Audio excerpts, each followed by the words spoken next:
Ay, ay, ay, ay, ay, ay, ay, ay, ay. Stealing in the name of taxation.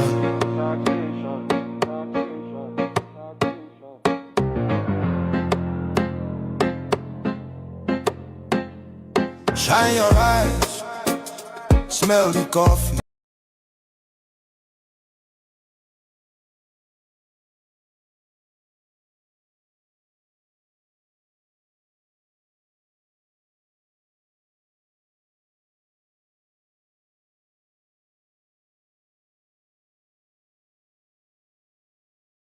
Grammar. Then call them tax reform, but we see deception. Stealing from the poor under policy protection. Broad daylight robbery, pen instead of gun. Sign paper, drain pocket, tell us suffer small endure. People they struggle just to stay alive. Food don't cost, fuel don't climb. Yeah, then still they tax the hungry man. No accountability, no evidence of plan. Tell us where the money where you not don't collect. Roads they cry, hospitals they beg. Schools they decay, use they roam. But tax money vanish, nobody knows the home. When hunger they shout, them add more load. When people they bleed, them still collect toll. Now suffering economy tax to death. And them call them leadership, God I beg. Stealing in the name of taxation. Legal looting of the Nigerian nation. Stealing in the name of taxation. Robbery with suit and documentation. Stealing in the name of taxation. No accounts, no explanation. Stealing in the name of taxation.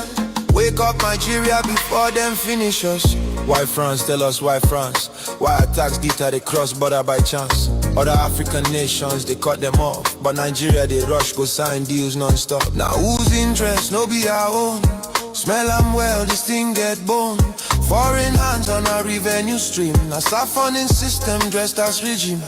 We get experts, brilliant minds. Economists, tech cheese, world-class refined. We no need outsider to count our sweat. We no need Oyinbo to manage our debt. Weeks for France to plan Nigeria fate. Instead of home retreat, now Paris they wait. Every medical trip, now Paris again. After billions pour for clinic maintenance. Alphabet don't show us the pattern before. Public money move private door. Now Paris fit on Alphabet too. Collect our taxes for private few. Another pipeline, another scheme. Another legal looking money machine. Public funds enter private pockets. Foreign address, same old rockets. We still remember the bullion van. We can see your secret plan to steal from our national treasury and leave the people in poonery. Something they hidden, something no clean. This closeness they worry, this tie they mean. Nigeria no be bond, no be sale.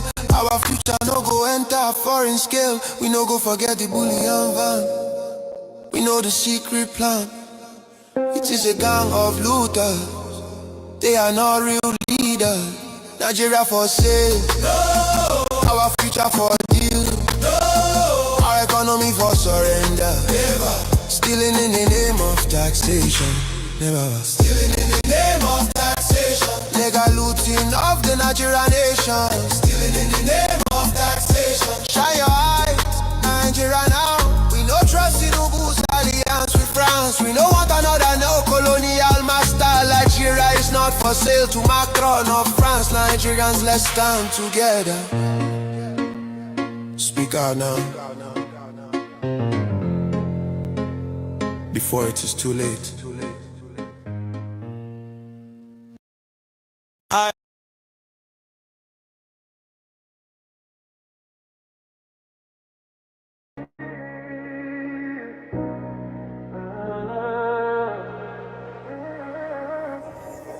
From the lands of Kenya, in the dead of night, a man was taken far from his human right.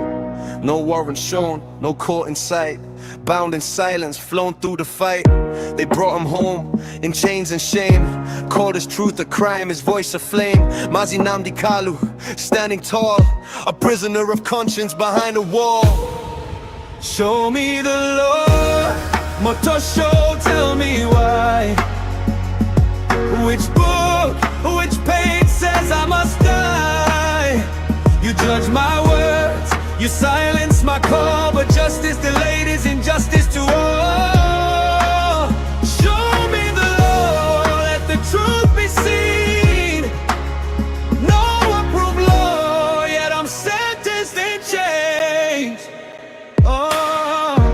courtroom echoes a simple plea. Try me by law, not by decree. He asks and asks with courage and calm, but questions are met with a hardened palm. No charge that stands, no rule agreed, yet they punish the man for the people he leads. Freedom songs turn to courtroom cries as blindfolded justice looks away and sighs. Show me the law, Matosho, tell me why. Which constitution condemns my cry? If justice is true, then speak it plain. Not fear, not force, not political chain. Show me the law, let history know. A man asks for justice, not mercy to go. From east to west, the people say kidnapped voices won't fade away. You can jail the body, silence the sound, but the spirit of truth can't be bound. Mazi stands firm, no hatred spoken, only a nation's promise broken. He lifts the law like a mirror high, exposing the lies they try to deny. No vengeance sought, no blood to spill, just rule of law and a people's will. In iron bars, his question stays echoing through these troubled days. Show me the law before you condemn. Justice must answer the truth, not man. History's eyes are watching now, every judge, every broken vow. Show me the law, let freedom come through. A nation is judged by what it does to you. Mazi Nnamdi Kanu, the question remains, when law is missing, who truly can change?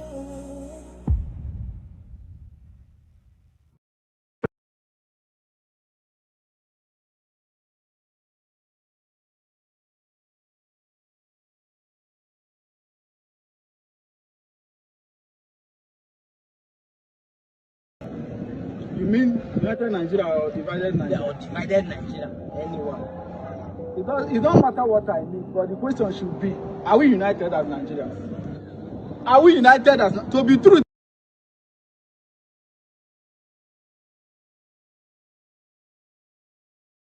Which one is better? United Nigeria or separate Nigeria? You mean United Nigeria or divided Nigeria? Or divided Nigeria, anyone. It don't matter what I mean, but the question should be, are we united as Nigerians? Are we united as, to be true is that we are not united. How? It's one Nigeria. Which one? Number one is that nobody is even in Nigeria. Eh? If you take the oil away, those people that are forcing us to stay together will be the one fighting to separate this country. So, okay, you mean oil is the reason why we are together? We are together because of oil now. If not for that oil, Nigeria would have been divided long ago. Who is even the question is, are we united? Are we united as a country? We are one. How? How are we one? What makes us one? Huh? By Do we combining together. Who combined you?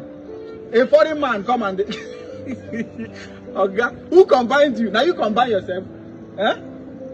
Somebody came all the way from his own country to come and create something to benefit from it, not even for it to work out. And you tell me we are united. Who united us? Are we united?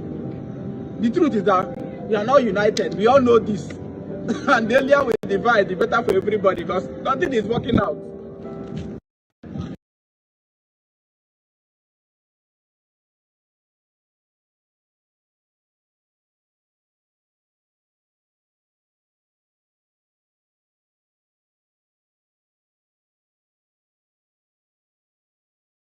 Now facing a death sentence by hanging from a Sharia court. And he appealed to Nigerian court. They are trying to manipulate it so that they will really hang him, because he refused to be the supreme leader of Nigeria, the Islamic supreme leader of Nigeria, who will carry out Islamic revolution that, like what happened in Iran. A whole lot of things now go underground, and so many of us are aware of it. So many things are happening behind the scene, behind the social media, that a whole lot of people are aware of it. And all about the Islamic agenda. Actually, I'm going to take your time and just watch this video from one night Okocha Marcel, because we analyze this story he's about to tell. Calm or down, watch this video from beginning to the end. I don't want to say much. Share your thoughts on the comment section and share the video. Echifuna, our promo bonanza can be on. Or the how much, just send the WhatsApp DM at this number and we'll pick it up from there. Let's go into the video, kind of know what he really said here in this video. Share the video, don't forget. So when I made that video, that viral video, I talk about the Islamization agenda of Iran in Nigeria, nobody believed me. This is the letter this man wrote yesterday. This man was talking about what really happened, how they forced him good. He went to Iran. They offered him thousands and millions of dollars, of which he said he did not take. He met Iranian ambassador to Nigeria. Now, this man is in Kuje prison in Abuja. He's an Islamic cleric. They want to hang him. Sharia court sentenced him. Nigeria court refused to entertain his appeal. Why? Because he refused to carry out Islamic revolution like Iran did, Islamic regime in Iran did in 1940-something, that led, not even 40-something, that led Iran to where they are today. So that is what I want us to talk about. And I think this is very important that Nigeria should know what is going on. What's going on in this country? Look, there are attempts by interests to take over huge territory, part of Nigeria, part of Chad, part of Cameroon, part of Niger, and turn it into the global headquarters of terror. Those in the intelligence circles know this. I'm saying this publicly now. A lot of people know this. We must never allow that kind of thing to happen. We don't want to live under ISWAP. We don't want to live under Boko Haram. We don't want to live under Lukura. Friday, March 27 is today, 2026. You know, sometimes I don't really know why so many people hate Israel as a nation. That was in the year 2025. Israeli ambassador first made this statement, not this recent one he made, that Iran is sponsoring terrorism in Nigeria. Before he made the statement, I've already made videos citing how Iran was importing weapons to Nigeria, exposing that. I've already made video citing how one Sheikh Kabara went to Iran, how Iran wanted to use him to cause a revolution in Nigeria to overthrow Nigeria. So after making this video, people did not believe the video. People don't, you know, if something is sounding so surprising to you, you will not believe it. But you know what? I have been vindicated about that video I made. A lot of people use because of that video to say Okocha is sentimental. Now, the person in question, this Islamic cleric, Sheikh Kabara, he is a good man. He don't want to share the blood of innocent Nigerians. They wanted to make him a supreme leader in Nigeria, like that Khamenei in what is it called, in Iran, like the supreme leader in Iran. So they wanted to make him a supreme leader in Nigeria. After showing him everything, he spoke with the Iranian ambassador to Nigeria. He met Ademodu Sharif. These are the informations that was on my disposal then. Okay, and sometimes if I come out to leak some secrets, people are surprised. They don't know. But now, this man himself, this Islamic cleric, now wrote a letter. He's now writing a letter proving everything I have been saying right from time, that it is true. This man said that, because as I speak to you now, this Islamic cleric you are seeing, his full name is Abu Jabbar Sheikh Nasser Kabara. He is now facing a death sentence by hanging.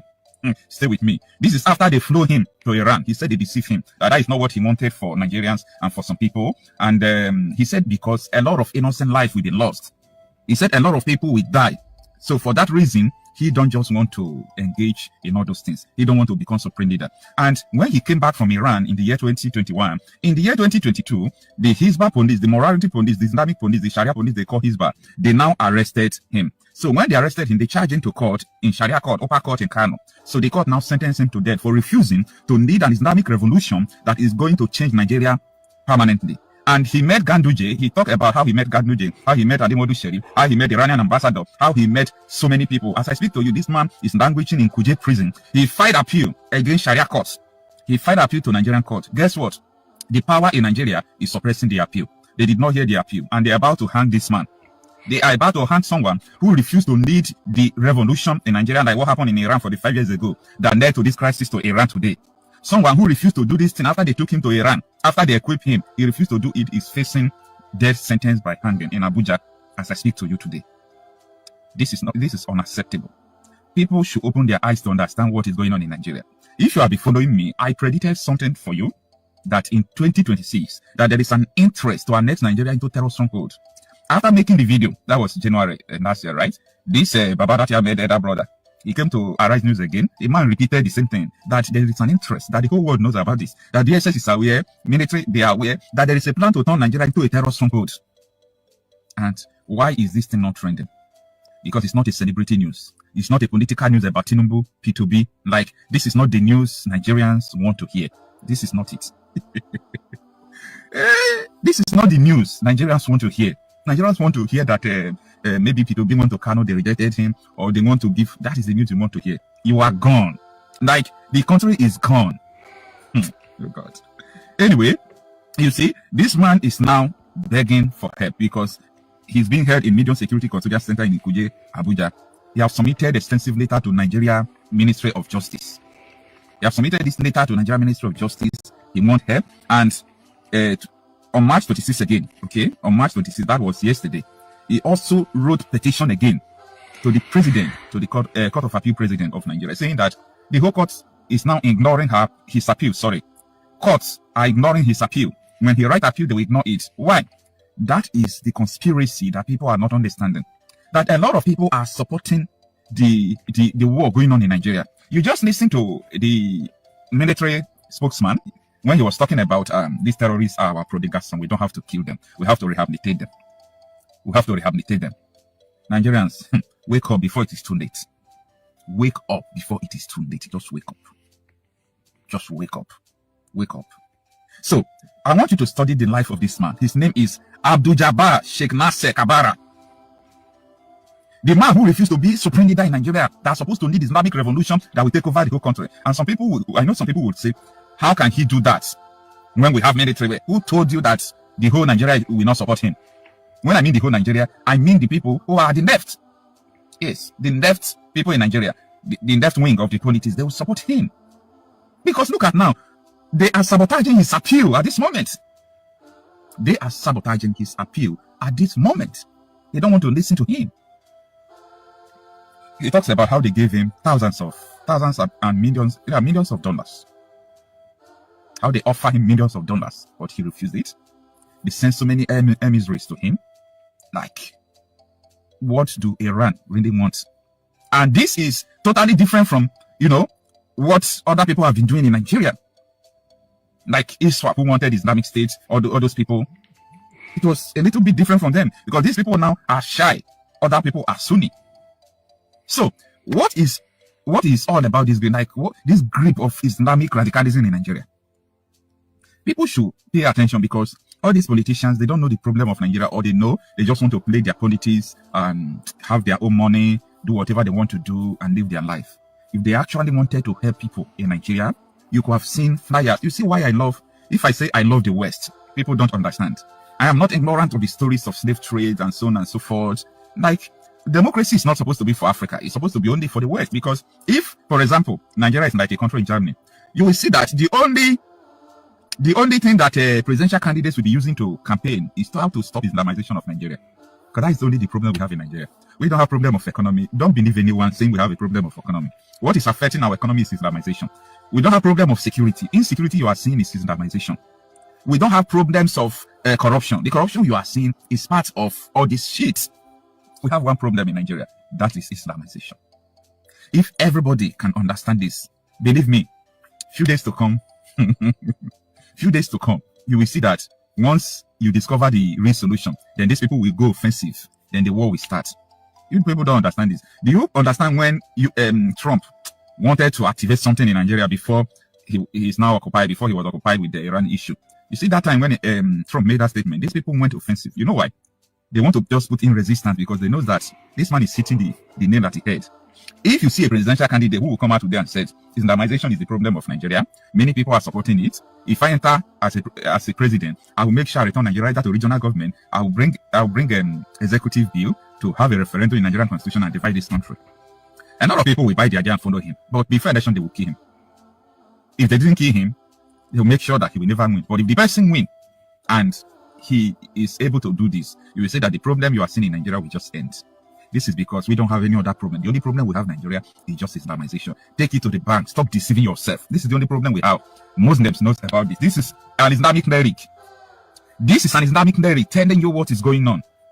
Because he refused to do that, they now sentenced him to death. And you said Nigeria is a secondary state, right? And a lot of you are still thinking that political regime change. Either someone enter that office, the person will change everything. People should stop playing. You don't understand how principles of war that these people are using is. If you understand principles of infiltration, you will not say that someone will become president and this whole issue will be solved. That is because you don't understand the principles of infiltration. These people have infiltrated the polity. Like, they have infiltrated everywhere. Upon how many soldiers that these Boko Haram killed, a Nigerian army spokesman is telling you that they don't need death. Those who are killing soldiers don't need to die. What a pity. I cry. Like, sometimes I cry for Nigeria. And I cry more because we, the people in Nigeria, we are dumb. I'm sorry to use this word. No, like, nobody is making move to solve this problem. Nobody. I mean nobody. Zero. Nobody's making move to solve this problem. Everybody is working with fear. Tinubu as a president is working with fear. Tinubu is afraid. People don't understand how sophisticated this network of Islamization is. Tinubu is afraid. Good luck. Go and sit with Good luck. Let Good luck tell you what he sees as a president. When people were in the mosque saying that a president is an infidel, that they shouldn't vote for him, this one, Good luck was stoned. His convoy was attacked. Like, people don't understand. See, the solution is this. Number one, we all have to realize one thing. What is that? Know the problem. Simple. Know the problem. Once you know the problem to this issue, the solution is 50% applied. Then, what next? That is the question. What next? Everybody who believe, because this is not all about fighting insecurity. Because the more you fight these people, you are fighting the government too. You are fighting the government once you are fighting these people, because they are in the government. So don't let anybody to deceive you. For people who wish to find out more about this man, do. If you have any means to help him, do. If you have any means to, share this and let people know what is going on, do. Someone who refuses that he will not cause an Islamic revolution that will change Nigeria like Iran is not facing a death sentence.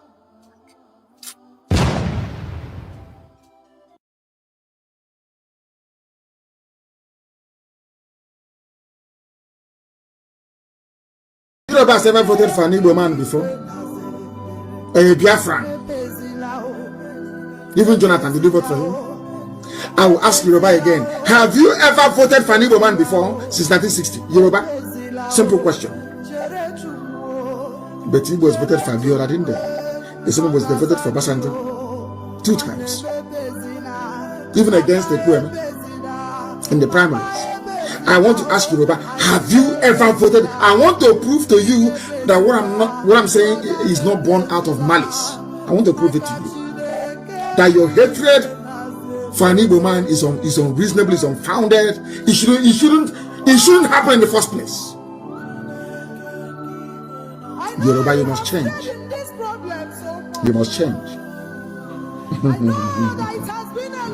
I don't know, maybe it's due to the undue influence of Yoruba Muslims.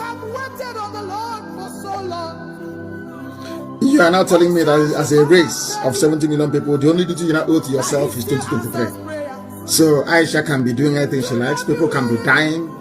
There are bandits everywhere, terrorists everywhere, kidnapping, Christians being slaughtered every day, persecution, everything happening. So Yoruba, you're telling me 70 million of you will just keep quiet until 2023? Is that what you're saying? Because of presidency? Because of money? You sell your soul to the devil? Yoruba, you will sell your soul to the devil? Oh dear. Oh dear.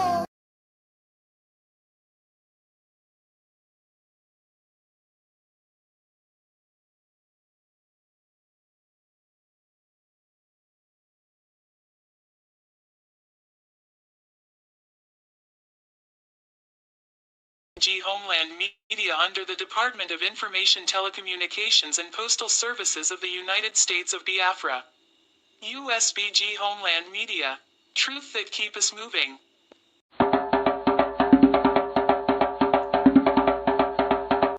Good day, ladies and gentlemen. I welcome you all to USB Homeland Media Press Review. Monday, sit at home. A peaceful expression of collective will and demand for expanded recognition of the United States of Biafra. In today's press review, we bring to focus the United States of Biafra government voluntary Monday sit at home of 23rd March 2026. Despite sustained propaganda, intimidation, and misinformation from the Nigerian regime, corrupt Finnish authorities, and other neocolonial actors, the people of Biafra continue to observe the voluntary Monday sit at home as a peaceful demonstration. Furthermore, the Monday sit at home has consistently functioned as a de facto referendum, expressing the collective will of the people. It signals to the international community their rejection of the legitimacy of Nigeria's colonial authority over the Biafran territory and calls for an end to the ongoing military occupation of the United States of Biafra. The Deputy Prime Minister of the United States of Biafra and acting head of state, Dr. Ngozi Orabueze, has sent birthday wishes to the Prime Minister of the United States of Biafra, His Excellency Mazi Simon Ekpa Njoko. She said via her X handle, "Happy birthday to a hero, Simon Ekpa, who has endured too much pain. Those that plotted your incarceration have never and will never know peace.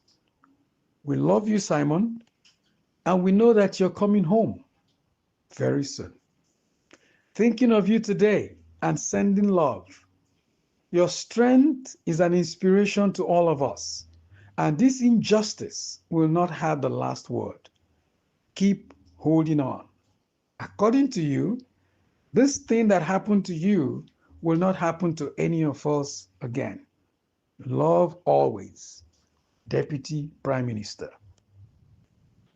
In a similar message, Mazi Sunshine, the USBG Deputy Head of Media, on behalf of all the 40 states of the United States of Biafra government USBG Homeland Media representatives, wished His Excellency Mazi Simon Ekpa Njoko, the Prime Minister of the United States of Biafra, a happy birthday as he clocked +1.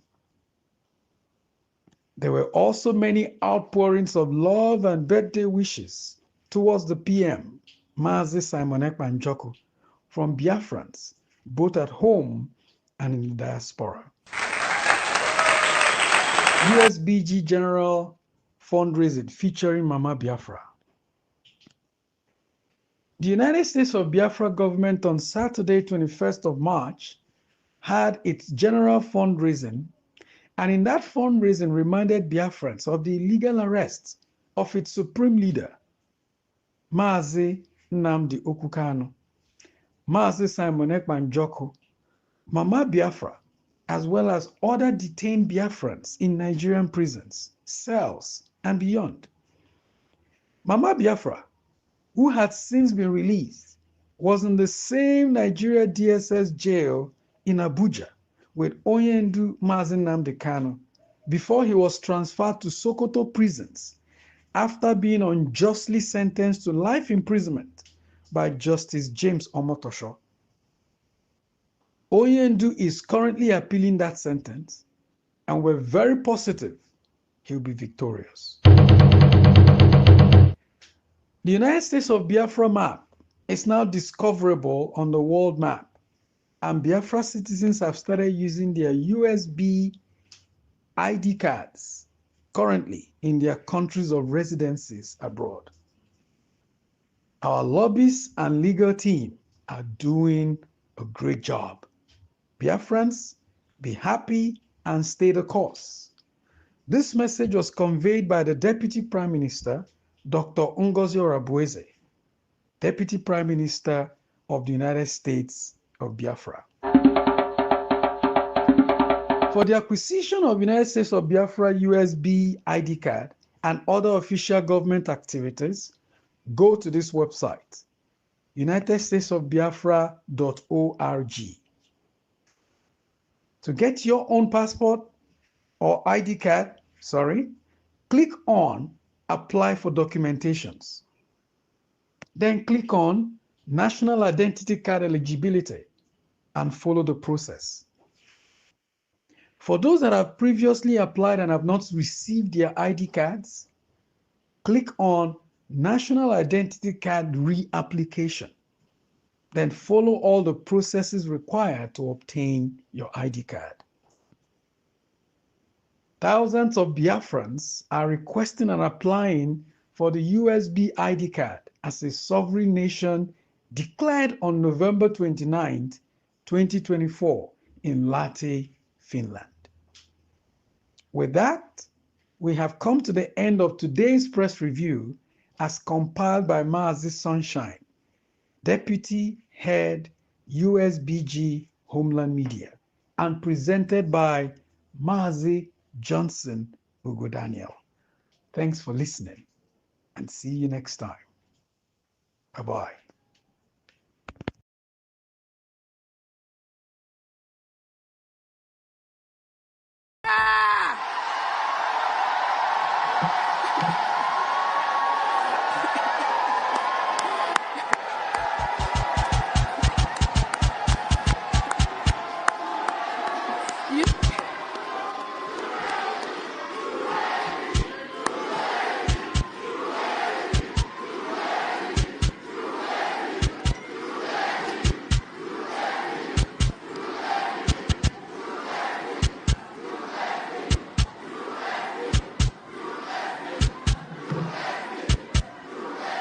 Thank you.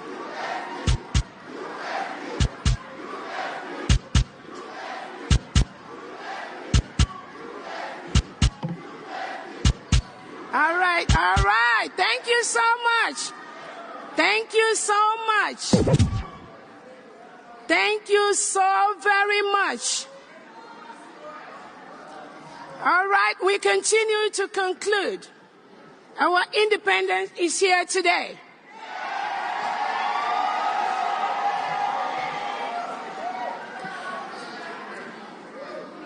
On behalf of the Prime Minister, His Excellency, Eba Simon Njako Obatobie, the Prime Minister of the United States of Biafra,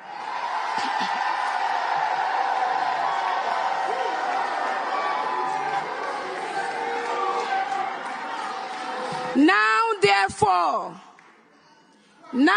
therefore, the Prime Minister of Biafra Republic Government in exile, His Excellency Eba Simon Njako, by virtue of the authority and pursuant of the issues and principles recited above, do hereby solemnly proclaim that the territory and region under the 40 confederating states of Biafra, together with her continental shelf and territorial waters, shall henceforth regain her independence and act as an independent sovereign state with the name and title of the United States of Biafra.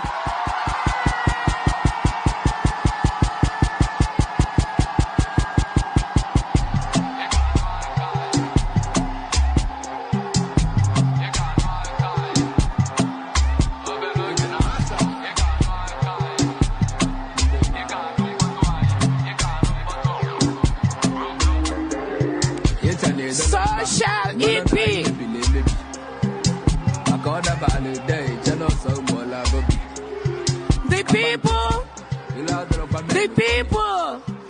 The people of the United States of Biafra want to be free in a country where the police and the military are sworn to the Constitution and not to the president, head of state, politicians, or anyone else, where no man is above the law, where the police and military are empowered to question inhumane orders from unscrupulous politicians.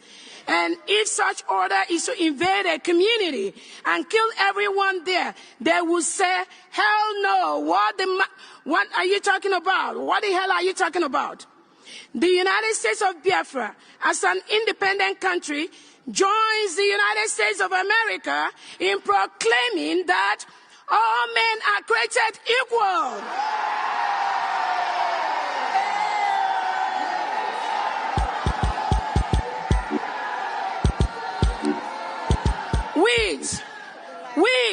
With certain inalienable rights, including the right to life, liberty, and pursuit of happiness. Can you scream? The United States of Biafra envisions a country where peace, unity, equity, and progress shall prevail. My fellow Biafrans, let's join hands and make it a reality. God bless you, and God bless the United States of Biafra. Eba Simon Njako.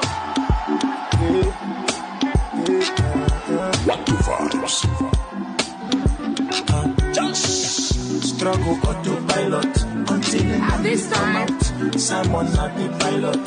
Go to hell, tell the at this time, we are going to call on the Chief Justice of the United States of Biafra, Attorney Jane Iwuze, to confirm this declaration.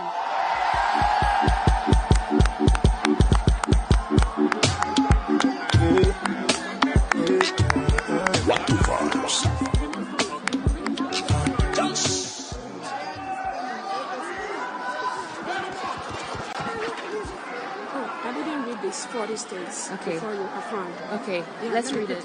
Yeah. Fellow Biafrans, I hereby mention the 40 states of the United States of Biafra: Aba State, Adoka State, Afema Igodomigodo, Ahoda, Abakip Oro, Alanso, Aludo, Anioma, Branem, Calabar, Ebonyi, Ebube, Eda, Enugu, Epie, Esan Igodomigodo, Ezani, Iden Igodomigodo, Idun Ibon, Igala State, Ibani State, Ika State, Ikemba State, Ikom State, Ikumisia State, Itayanan, Iwere State, Iwuroha State, Odumegu State, Obuya State, Ogoja State, Ohabuenyi State, Ohuku State, Okigwe State, Omambala State, Olu State, Owerri State, Kwa State, South Atlantic State, Uroba Isoko State. Welcome to the 40 states of the United States of Biafra.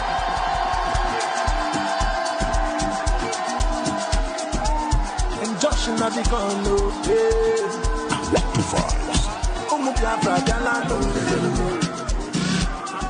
Thank you.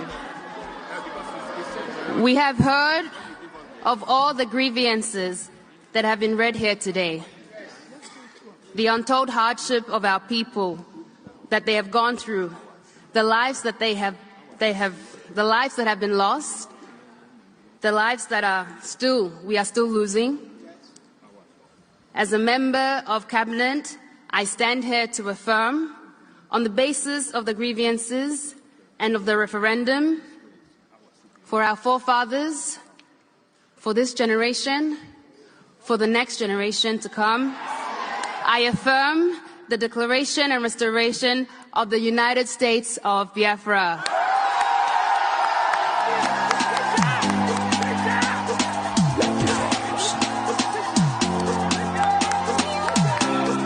freedom is all we want, and freedom we get. Many sacrifice, many pain and sorrow, but here we come. We don't care for the sorrow, the tears and the blood. All your people to news around. Tell them say Africa don't free. Tell them say Biafra we don't go. Tell them say we don't open the door.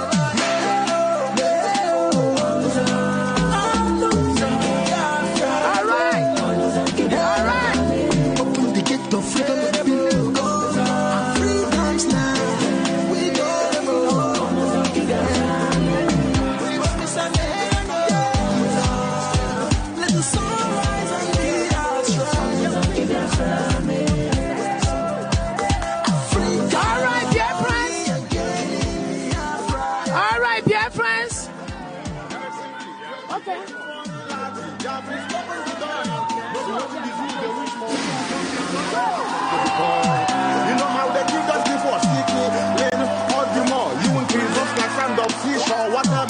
One for time on the shore.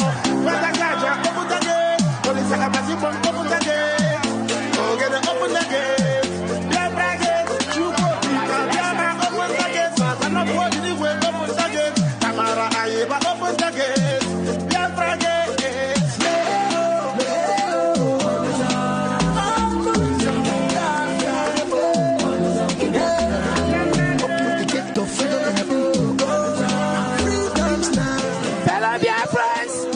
Fellow Biafrans,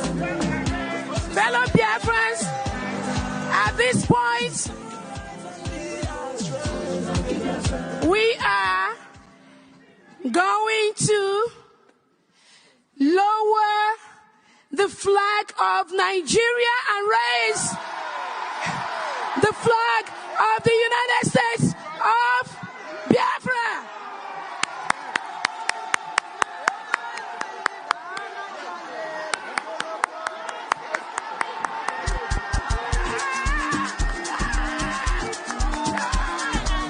Injunction of the Congo. Biafra,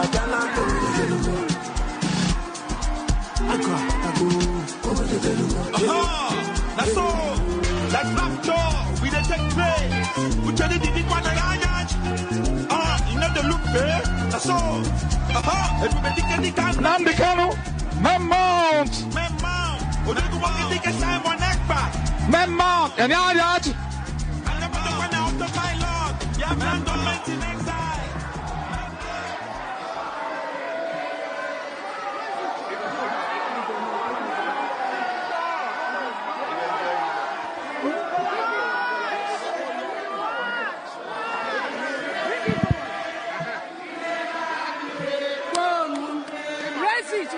Raise it. It's okay. It's okay. Just raise it. Yeah.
I am not fighting Biafra freedom with a clean eye.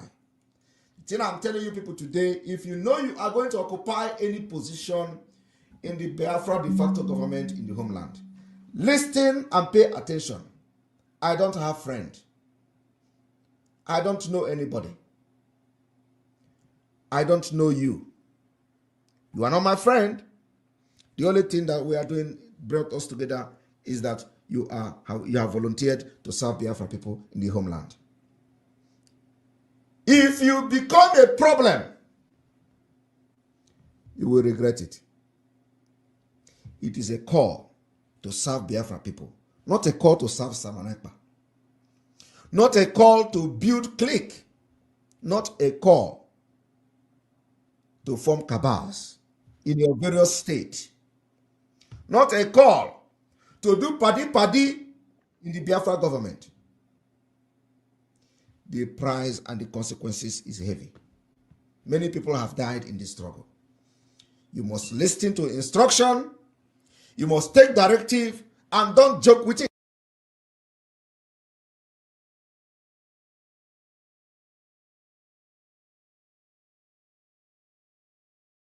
Fear before our enemies.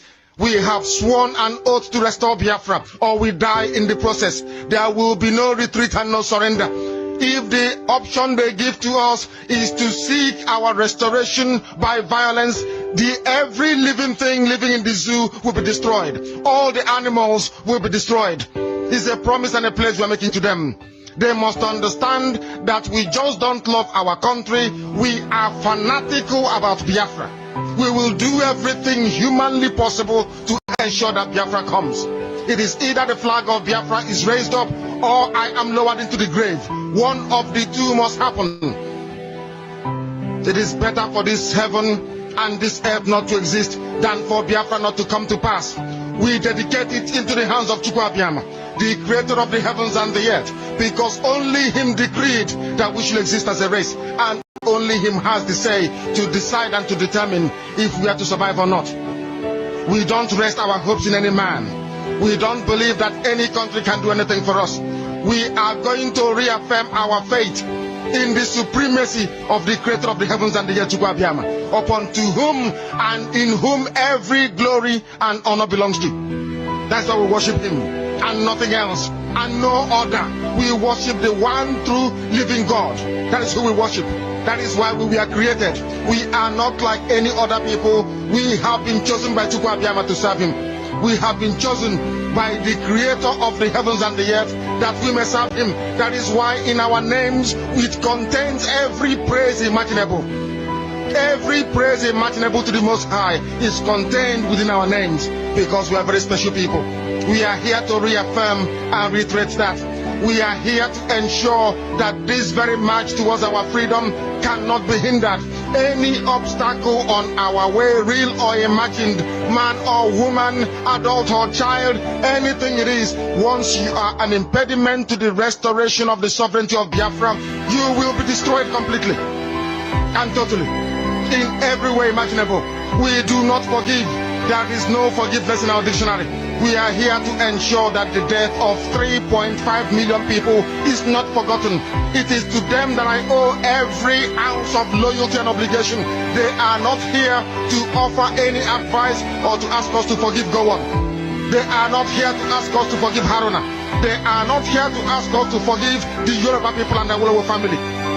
The reason why we exist is to ensure that their memory, that they can never ever be forgotten, that their memory will linger on forever, that as long as man walks this earth, this world will remember the 3.5 million people that they killed, men and women that did nothing, children that were innocent.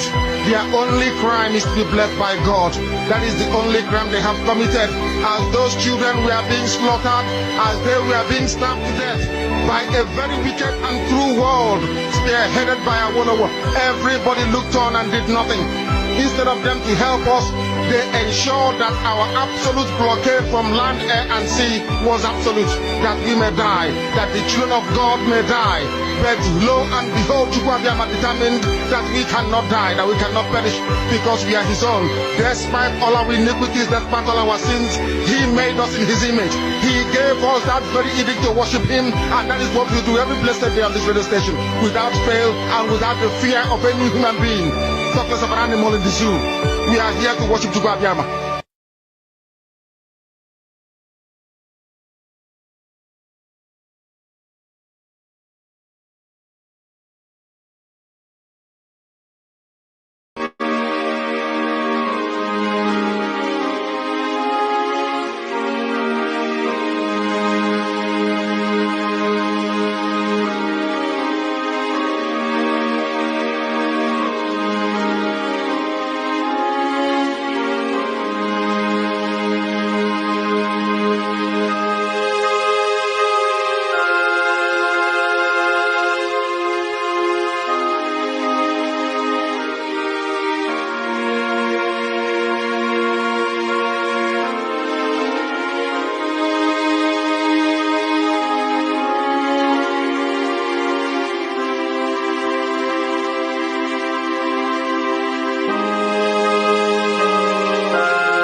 Right. Welcome. Greetings, lovers of freedom all over the world. Greetings, Biafrans all over the world. Greetings, children of the rising sun. Umife. I greet you all. You're welcome. You're welcome. You're welcome. Shabbat Shalom. This is Biafra Nesedos TV. Always bringing you the message of redemption and liberation to the hearts and the minds of our people. It's not by our power, it's not by our might, but by His grace and the opportunity of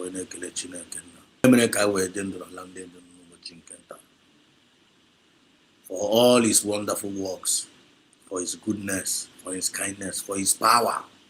You can even be.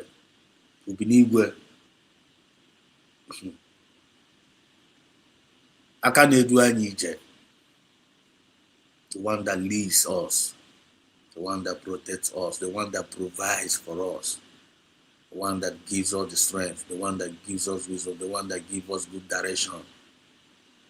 We return back all the times and the praise to Him. We love you, Lord. I thank Papa. And you believe forgive. But when you're the Kage, there is none like Him. There is none like God. There is no one, there is no one like Jesus. There is no one like our Papa. There is no one like Ubiniwe. There is no one like Him. Joy. I waka, no one. Search and search, no one. When I turn around, no one. There is no one like our daddy. Joy. Our Father who art in heaven. Amen. Hallowed be thy name. I say, our Father who art in heaven. Amen.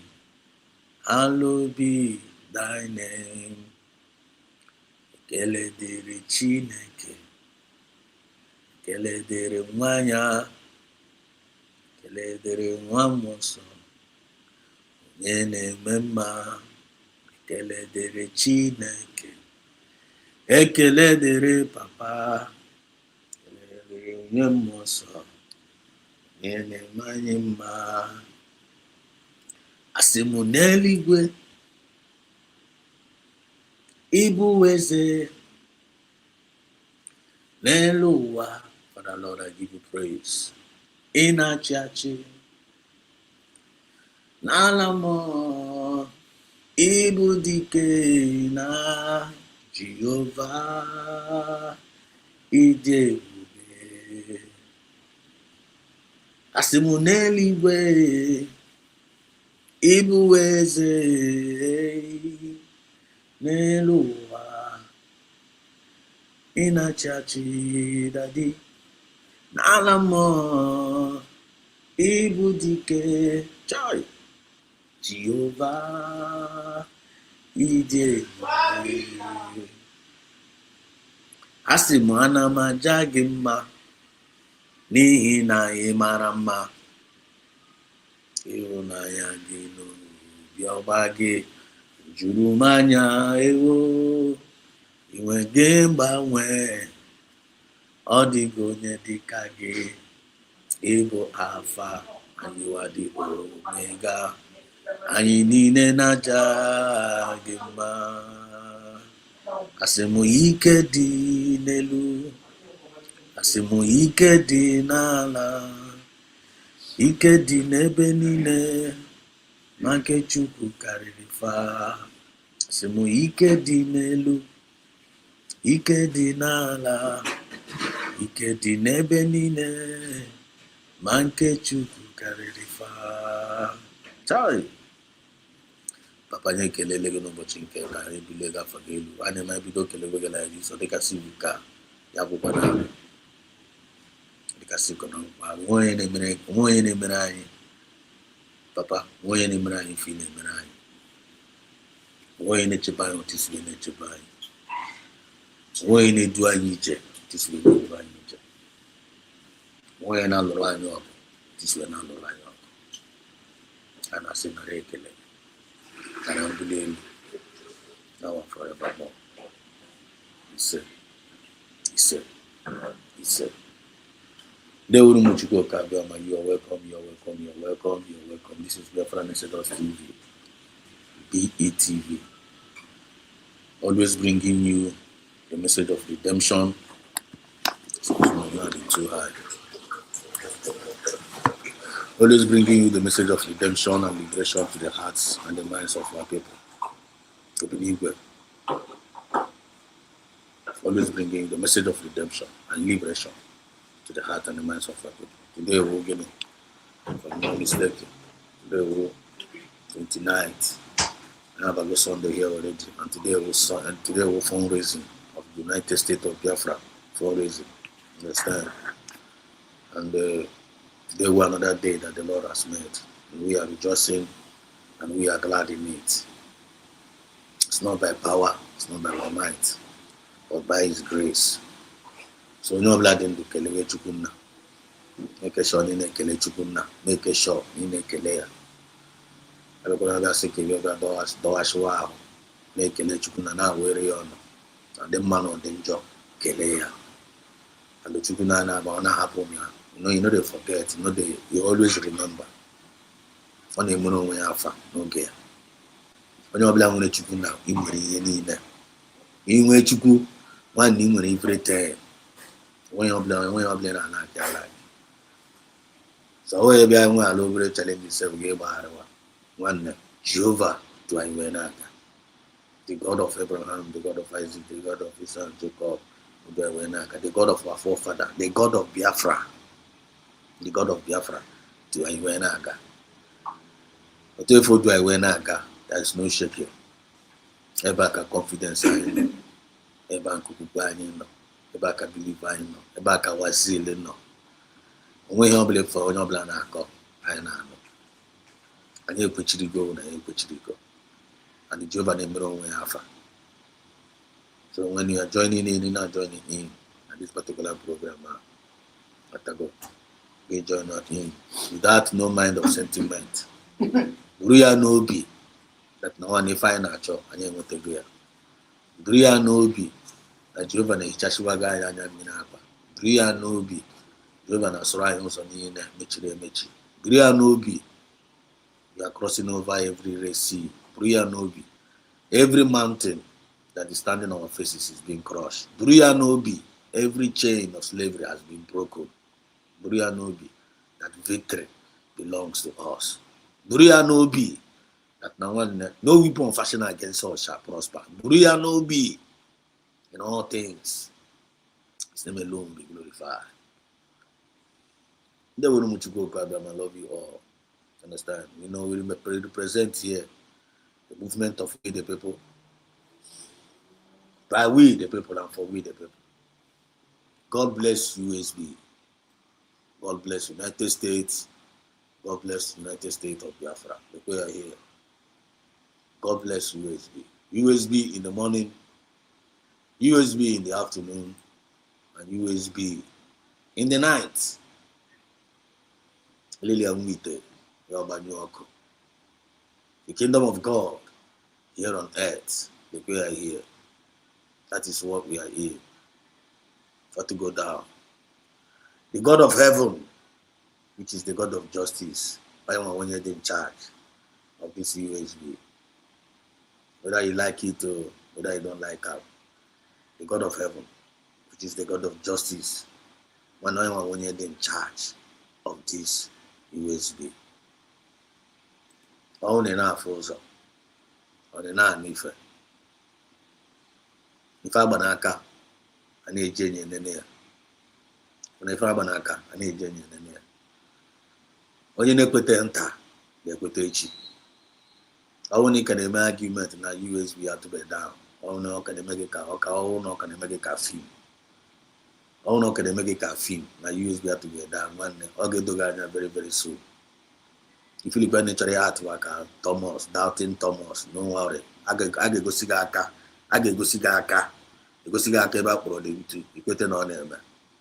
But also blessed are those that did not see but they believe. Nke a na anyị afụwago ya n'anya. Anyị afụ ya nke awụrụ nke a na-akọrọ anya n'akụkọ. USB had to go down. Anyị nwasogaga mee ya tụọ down. Enwere receipts, enwere witnesses. The whole world saw it. I had to go to declared. On the 29th of November 2024, I had to go to declared. So only they pretend, if you're one of those that are still pretending, you cannot pretend like kind of one they are aware that USB have to go down. Don't worry, pretend what.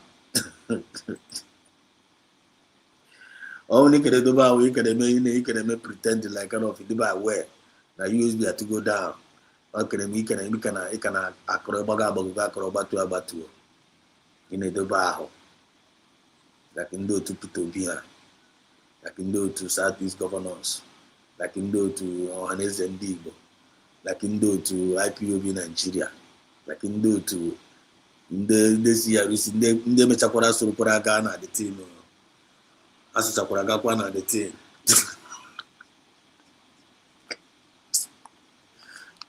Be so funny.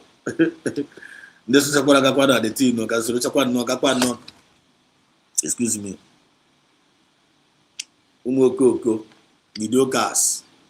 So, Mediocres is Sakura, we're gonna at the event. No, Katapaza, the Hagazi.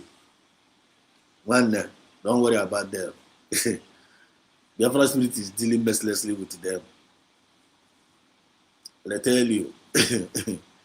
So, God bless USB. God bless USB. Tonight, before the fundraising, you know my point. Tonight, before the fundraising, I get discuss a little bit. I about touch. Gonna catch cruise on. Catch a little bit cruise. I know weekend. Catch a little bit cruise on the mediocres animalistic characteristic in the movement. The mediocres animalistic characteristics in this movement. The mediocres. And I give food some of the kind of the spirit, human spirit, some of them possess. So I will be actually because the Bidokita na picture some of those mediocres that you know. Some of those mediocres that you know that are in this movement. Then they claim and then they claim and they use the name of Biafra. But then I had to Jonesy, a holy Biafra. But they train so I would not at Harry Jones in internet. We are not at Harry Nachoka, Kaga, we are no caricature. I want you to begin to be picturing them in your mind now. You got phone with some kind of animalistic characteristics I possessed. I'm not talking my point. So we go, you're welcome. I'm going to acknowledge Chineke and not be able and not follow behind. I didn't know you. You're going to follow behind your table. So Bob if I make a on the Lena and Nobi. So Bob of one that no behind the connected by him make a layer. On no you take a good one. You take a good. I forgot in a layer not with faith and belief, with respect, manner, not true, you know that you know. None may exist. I'm not with you. I'm not with you. Also that even if say our faith in him, they as little as mustard seed. The Chineke na the ego. Onye ọbụla fu Chineke na we wara ya ọnụ nwanne. So much love us. So much love us.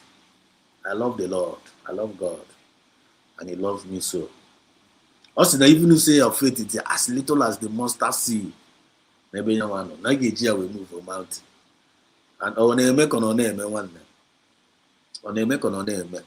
Our faith, our little faith, time when Chineke in the midst of Pamunina, in the midst of tribulation, in the midst of all this blackmail, propagandas, lies against us. All the propagandas, lies against us, one day. comment section. The man battle like this, back connect or the member. That's it. Can people go say to you now? I love you. I love each and every one of you. I see you. See you. So come to live with them. Okay, I just call me now. I see you. Chima Ubi, John. There you you're welcome. Ahmed, okay, you won't see I see you. You're welcome. Stella Ndewo, Stella Zoka. You're welcome. Shabbat Shalom. I see you. See you. See you. Chimobi John said, good evening, my Mazi. Ahmed said, God bless USB donors. Stella Zoka said, Mazina Nicalo, I've said it all. You have said it all. Biafrans have suffered so much humiliation in the hands of the Nigerian government. I'm telling you, so much. I'm telling you, you have suffered so much. You have suffered so much, man. Suffered so much. So as you joining, hit the like button. Hit the like button as you're joining in. Hit the like button. Very, very important. Then Chief Prince, they will keep doing the good job with your friends. We Biafrans are very, very proud of you. Thank you so much. Thank you, Chief Prince. Thank you so much. Chief Prince. Chief Prince. How come I say? Now, yes, I look at Chief Prince is what here. Chief Prince. I tell you, you guys are welcome. I love you guys so much. I love you. I love you too. I love each and every one of us. God sees my heart.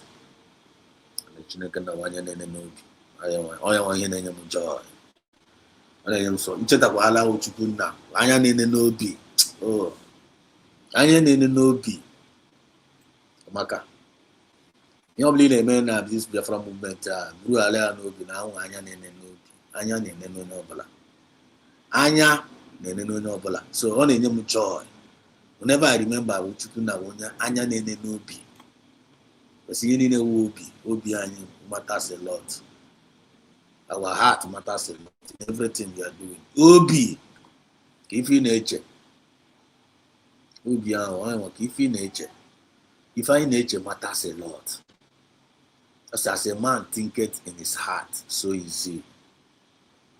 As a man thinketh in the heart, so is that man.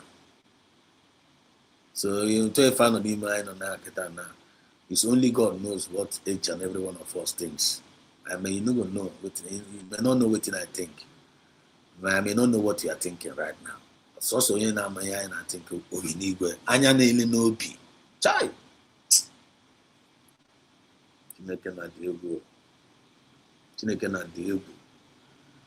Ama macha. Ọ dị egwu. Anya na-ele n'obi. So I never call anya n'obi like this for ala na nwanne. Especially, I will always zero everything in regards to this movement. Because someone don't let it chikotara in terms of we Biafrans. In terms of we, the Biafrans. All Biafra, all chikotara anyị n'ọnụ. Ewe kwa ya gbasara this movement ya. I know if you see, you don't know me. You don't know me, I don't know you. You don't know me, I don't know you. I'm telling you, I'm going to basara this Biafra. I'm going to go I'm going to go you idea. I work with this movement. I'm going to go as in normal circumstances. You know if you talk to me. You know if you fit talk to me. This is the way we do it. I'm going to go but no more room and down. So this big movement USB, this movement as we as citizens of the United States of Biafra, that thing alone I am a Hechikotramonaga. I better Tikotayin under one umbrella. United States of Biafra, Tikotrayin under one umbrella.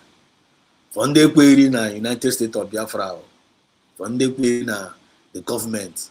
The kingdom of God here on earth. anyị nwachikọtara mụ na gị abụọ ọnụ. Because I believe na gịnị na one vision. I believe na gịnị na one dream. I believe na that Chineke Nna is the creator of this our new nation. I believe na one government.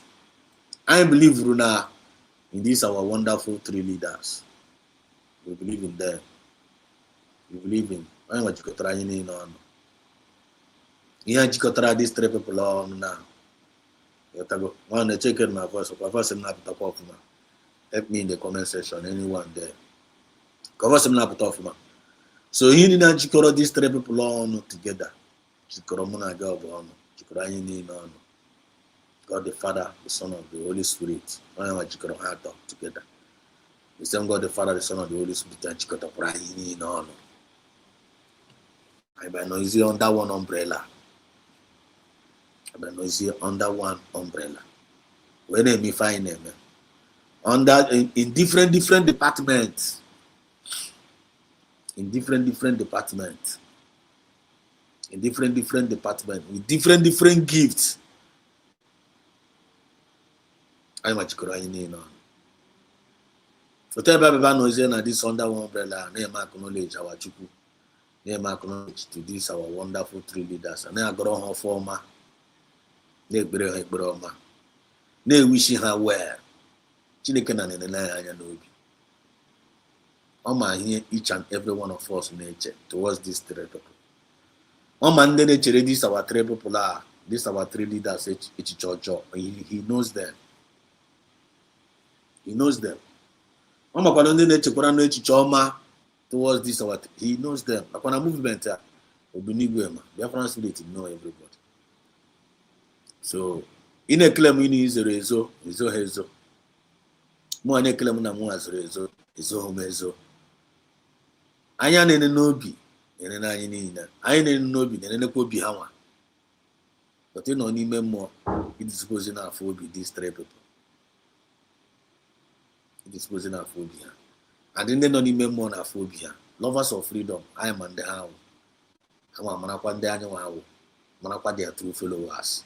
Because I say by their fruit, you shall know them. You feel me?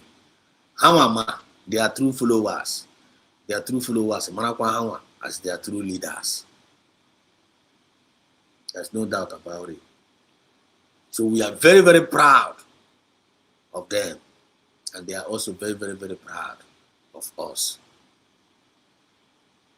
I know communicate even more. I na have not communicate. I na some people not communicate. Even more. I want to make put on all like this. Say we spoke with this Amanepa 2 hours, 3 hours. The thing I not telling you. The thing I not telling you. I say, para. I make pretend because I say again. Also again, and Kokai one kind studio like that. Kokai no one kind pushy story. And then China. I need them why I'm what they can say. Man can we know. So when we got no confused, based on me saying, based on me thinking, based on they want to be relevant, whether it's not relevance, as a matter of fact, self, I am a self, with the truth. With the truth, we kojuogishi. Ezoku kageju we kojuogishi.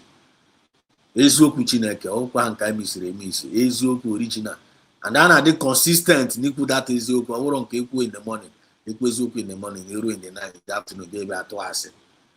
Euro in the evening. The gas in the kukazi. Ayana ko diaka. Genubia France. Ana ko diaka. Na ko diaka. No na their DNA. Ana they consistent. Na Ezoku. They got they consistent in Ezoku now because him and Ezoku are not wonder. Him and Ezoku are we are protection. Him and Ezoku are not we are hope. Him and Ezoku are not we are destiny. Him and Ezoku are not we are chi. You don't play with it. You play with it. I'm a good mistake. Hanama. I made mistake. I didn't wear remorse. I made mistake. I didn't wear remorse. And Hanama the best way to return back to their maker. Hanama the best way to connect back. Hanamo tells a whip aja na gare. So that hang on the aja gare now. They don't eat anyhow. They don't talk anyhow. They don't behave anyhow, and they don't move anyhow. Also, in all our ways, acknowledge me, and I will direct your path. Whom if they are, and they acknowledge you, and they acknowledge. Oko no to so we dan as we obinigbe na wan no to so we dey. Oko to so we dey. Na wan e bi ko be ba ko dem anya. Ono ni obinigbe e decide pa. Ko dey ha anya. Ko dey ha anya. Things are happening. Events are going on. For example, kita na on him in the book of in the book of Exodus. Watching our Exodus TV. Biafra Exodus TV. Always bringing you the message of redemption. In the book of Exodus, I derived a lot of inspiration. Gaga, go and read the book of Exodus. Gaga, go ya. I go Bible. We read religion to one side. I go with a religious, feeling. Just go and read the book of Exodus. Go ya history. You know, long time. I won't date to the we're going to Bible because my Christianity now. Due to in the Ndara, my kwesi kamanaze, mechanic kwesi kamanaze and there was Dara. Mechanic kwesi kamanaze and there was in Dara, and then this shit the because of what some people have done this Christianity is about. So which is one of the word of God, to know God. But before that Christianity, when I am Machuku, Biafrans, Nananya Machuku, and maybe a Nebishik. So this Bible for Anna deeply related to experience of our Nananya. I imagine us in here fan about the studio fan a dead and that's the place. Annual catering is about our people. Tete. Annual catering, yeah. Always some things I derive a lot from the book of Exodus. Back at inspirations we now put that movement of God's own people. And one of the foundation of this channel. Movement of God's own people. From their slavery land to their promised land. I am a Exodus. So we cannot know Exodus. You need to know what is that Exodus is all about. Let us go. So we are coming from somewhere and we are going somewhere. The movement of God's own people from the land of slavery to their promised land. I am Exodus. I am a kind of here. One of the mission of this particular channel, I am my Ebansi and I'm Ebanaka. And from Ebansi, there are a lot of challenges. There is a lot of mountains need to be crossed. There is a lot of stepping stones. Some things I can overcome. Only some meaning I can say. Only I can win some weapon and attach. So here the Buzoku, anyone in that movement, which is that Exodus, roles are in a play during the process of that movement matters a lot. Roles each of any most of us in a play during the process of this movement matters a lot. And as we're making this movement, records are being kept. From that movement and from the land of that slavery to our promised land. Records are being kept. Movement in any day, character, that we are the Biafran Spirit is recording the characters of everybody. It's recording the actions of everybody. And a record there. We the people, the record we the people, we are recording ourselves. We the people, we are telling our stories inside this movement. During the process, we are telling our stories, man. We are telling our stories. We are checkmating each other. We are making moves. Impartations are going on. Miracles are happening. Sacrifices are going on. Things are moving. Kerol in a play. Kerol in a play. We are recording every people. Biafran is recording us all. Oh, one story came. One of the stories line came and I said, "But for there, I'm not talking about you, but other are funny." If they make now. I remember the thing flash. I was even discussing it with one of my brother. I was even discussing it with one of our brother on our movement here. Remember this event? Yeah, I mean, the thing not much. But do you know the why the thing is not much? That is what is exactly what is happening now. Me, I say when it's the yes. The question if you don't remember, and I compare here, connect the dots. Yeah, but I will copy and paste. No one here now. Araba money. The book of First Edward in Chitakwara. No Chitakwara mbe Moses. Nekana dunyere ya ka ọ gaghị save ụmụ Israel.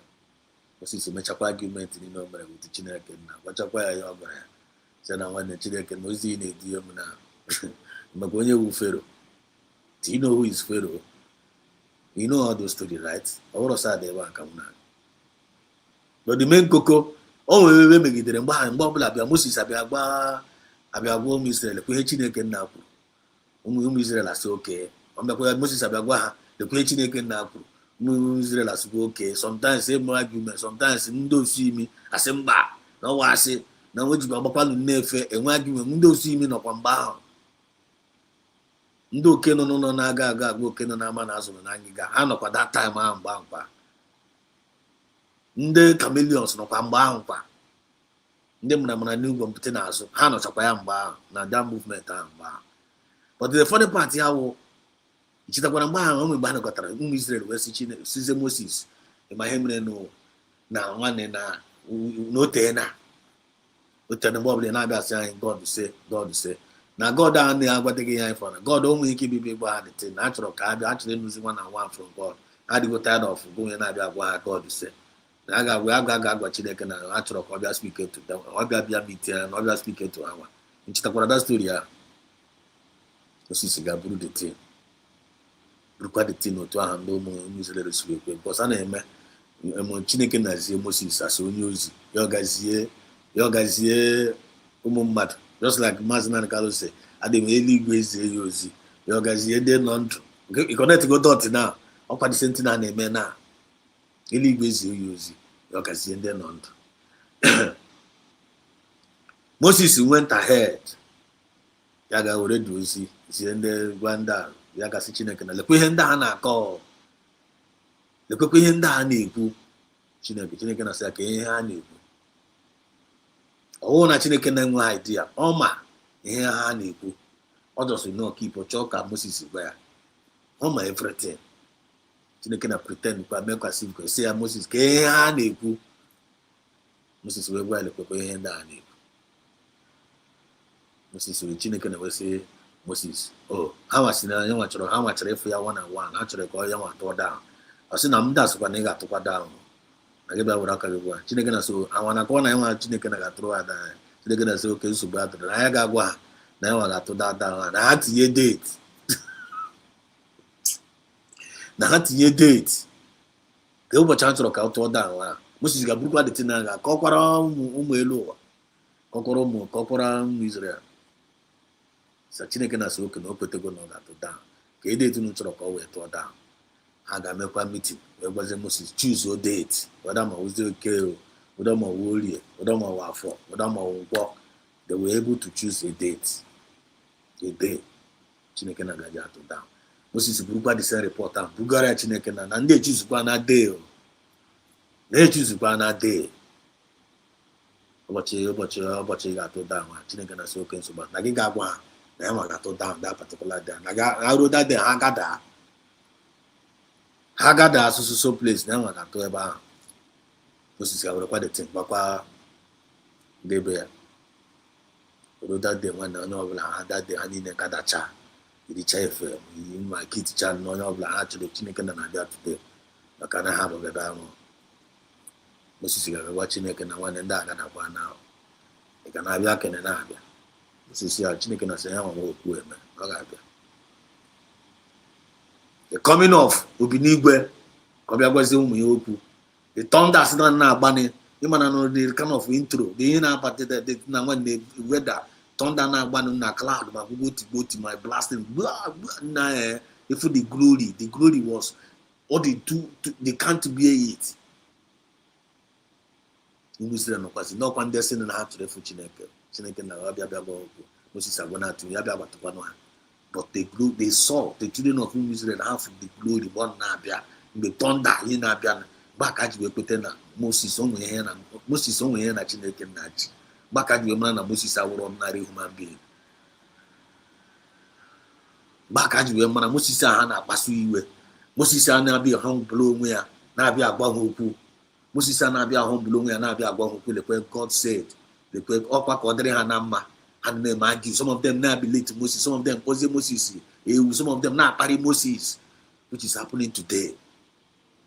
Which is happening today in our midst. The same thing now, many people are around the water of Mazan and the Kalo. Many people are around what is meant for you to say, you and I got to make sure no they reach out or save, right? Just like Moses was going through a lot. Makunya woni kamidiare an intercessor organ from Chukuno Bezia. Sometimes I pass you sometimes he pull leg, yeah. So just like what they are doing to our Mazan and Carlo, just like what they are doing to PM Sabanepa, just like what they are doing to our Deputy Prime Minister, just like some of what they are doing to some of us. Nakahan Diocha. They be based up again though. And I fight TPA 1 minute before.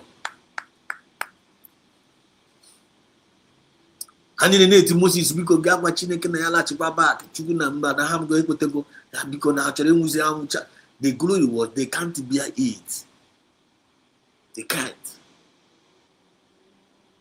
I mean, the band waiting no boss and bakuro. What you don't know is bigger than you.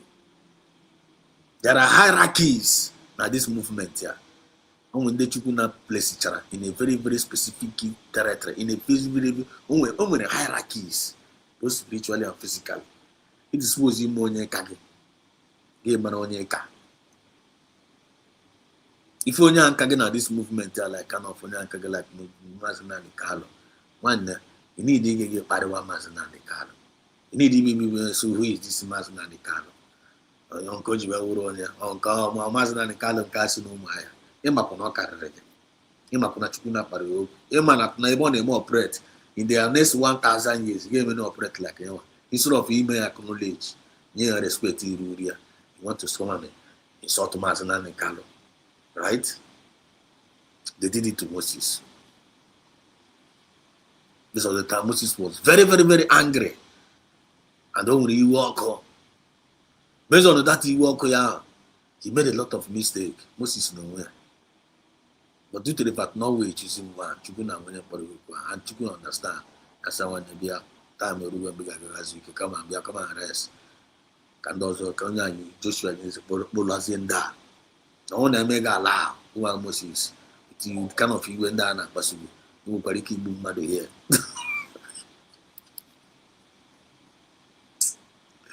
And I tell you, one day.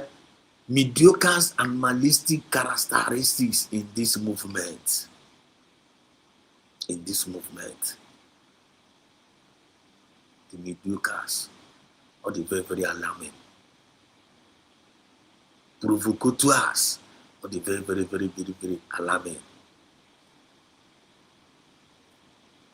Ekunikwa n'ọzọ. Ekuniwekwene ọzọ. Ema the wave. The wave ogene.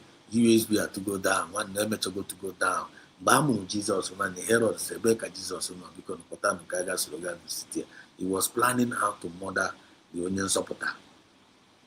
But God protected that onion supporter. God preserved that onion supporter. You know the reason why? Because that onion supporter on a mission to come and save. So when he gave onion supporter again, when he gave me onion baby so get tip was on a mission to come and save. Come and get an onion support town, you get an onion support town for the save you save. Go and get and you will always end up tippy alone again. You always end up tippy alone again. And that is where the mediocres they are missing it. That is where they are missing it up till now. They are now getting that point. And if they want to be smart enough, actually they're smart enough, these mediocres are now one. They must have to get this point. How we save who have from mess. A save who have from the cause. A save who have from the danger and it in your one. Mediocres. You don't want to talk about mediocres. On the name Wishi, and name Wandro. When all your phone a movement here, Yana saying that you know you're gonna kata or saying no one belong to. For example, when I'm saying no one belong to, one yana support. On mediocres they are. On mediocres. But when you don't know where belong, you never him and he belong. Him and him may belong, no fake belonging. You know about him on there, just not there. Him and that place, you know, always fake group. It's not the reality. It's not the main thing. But it's just not there. Kiwi never attack. Then on originality. On your way mediocre. On your way mediocre. You check those people and well, check here well. Check here well. And they win some animalistic character. And they win some animalistic character. Some of them possess the spirit of okay. When you look at them, the way they operate, man, we hate each other okay. Okay, ain't for not bad no law. Okay. Check lifestyle of okay. Watch all the lifestyle of okay. When they non a movement here, when that kind of characteristics of that okay, animalistic. And when that animalistic character of okay. Otu oke si eshigharị n'imi na-agagharị na-achọ ihe ọ ga-ata ọ na-ata ya na-afụ breeze ụmụ ndị na movement ya when you see them ị na-afụ oke you know them ụmụ ndị na this movement ya kịta na ha possess with the spirit of agwọ green snake na green gas ụmụ ndị nwu nke nwe ndị wu python unu na-anụ some of them na-ekwu ya n'ọnụ unu ga-amị ya ha nọ ya na ọịcha ya na movement a tajara as by their fruit you shall know them. Before I go more details into this, we need to pass this message to our people. Can let me just register this message? That is very, very important. Let me go to the X handle of Dr. Moza. This is the upload. This is the information that we need to pass to our people. That is very, very important. Before we talk about this, I want to talk about this mediocres and animalistic character. Mediocres and animalistic character. Biafra. United States of USB Homeland Media Press Review, 27th March. Courtesy of the USB Homeland Media. These people, they are trying. Really, really appreciate what they are doing. Okay? Really appreciate what they are doing. So this important information, we really need to pass it across. Register wire here, on over here. On over here as an evidence of what is going on.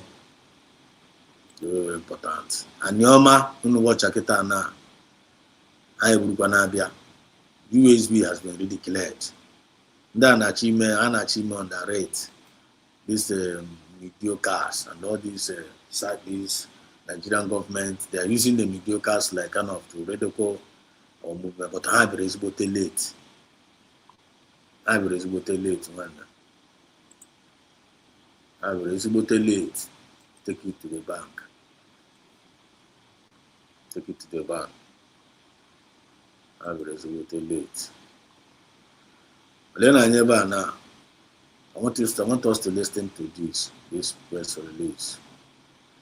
I want us to listen to this press release. That is very important.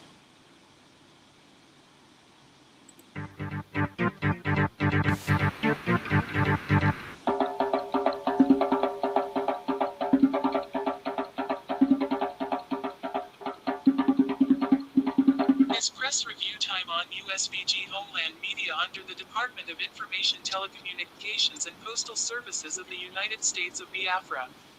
USBG Homeland Media. Truth that keep us moving.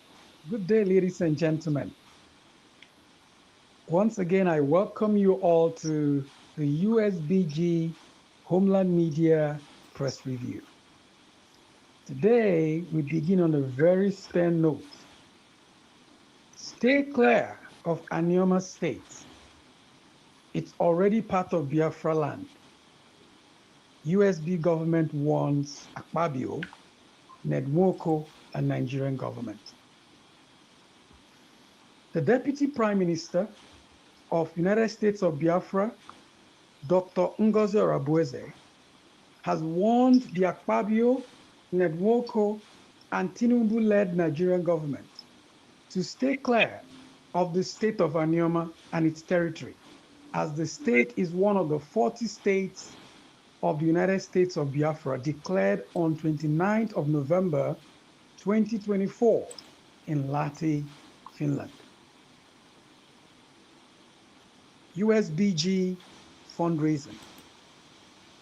The United States of Biafra government will on the 28th day of March 2026 hold its general humanitarian fundraising. All genuine Biafrans, lovers of freedom, and friends of Biafra are to join this fundraising to help in the building of one of the best countries in the world. Young Biafran man locked up at Tiger Base. Nigeria President Tinubu and his agents in Biafra territory, Charles Soludo and Hope Uzodinma, with Christopher Musa, locked up an innocent young man for over 8 months at Tiger Base, Owerri, which has been declared by Amnesty International as the most dangerous and inhumane place to keep humans. His only crime was having information concerning Biafra in his phone. United States of Biafra government has reminded the ex-governor of old Anambra State, Peter Obi, and Soludo, that they are currently occupying and imposing fraudulent Nigerian election results on the innocent people of Biafra.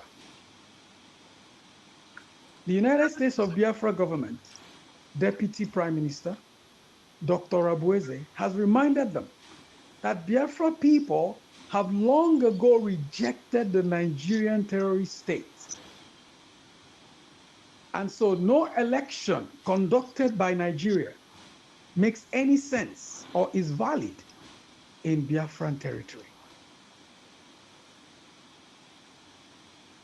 The voluntary Monday sit at home is still effective in all the 40 states of the United States of Biafra until these 4 conditions are met. 1, the Nigerian military and police leave United States of Biafra national territory. Number 2, Mazi Nnamdi Kanu is released unconditionally. Number 3, Mazi Simon Ekpa Njoko is released unconditionally. And number 4, United States of Biafra government fully secure Biafra land for the safe return of our citizens in diaspora and those in the homeland. Recently, Biafrans and friends of Biafra organized a peaceful demonstration by marching on the streets of Aba, one of the 40 states of the United States of Biafra, demanding the release of the Biafran leader, His Excellency Nnamdi Kanu, who was abducted in Kenya and extraordinarily renditioned to Nigeria. This act of kidnapping constitutes transnational repression and international criminality practices that have become characteristic of the Nigerian regime. On a bright note, the demonstration went peacefully due to the impact of the United States of Biafra government since its inception. Earlier demonstrations had always been marred by bloodshed perpetrated by the Nigerian occupiers using their military and police. The United States of Biafra national ID card application is ongoing for Biafrans living abroad. Biafrans living abroad are advised to go to the United States of Biafra government website, which is unitedstatesofbiafra.org, and apply for their national ID cards. The process is quite simple and very straightforward. With this, we draw the curtains for today's press review, as compiled by Maazi Sunshine, Deputy Head of Media, USBG Homeland Media, and presented by Maazi Johnson Ugodaniel. Thank you for listening, and see you next time. Bye-bye. Confirm. Nice one. Nice one indeed. Nice one indeed. I'm very, very impressed. I'm very, very impressed by this information. Very, very impressed. Let's hang on. Can you turn that to go back? Okay, you're back. It's still on one hand, sometimes. This is the information coming out from the homeland. Okay? From the homeland. I'm very, very impressed with this update, you know. Very, very important. So, if you are Biafran, make sure you are trying your best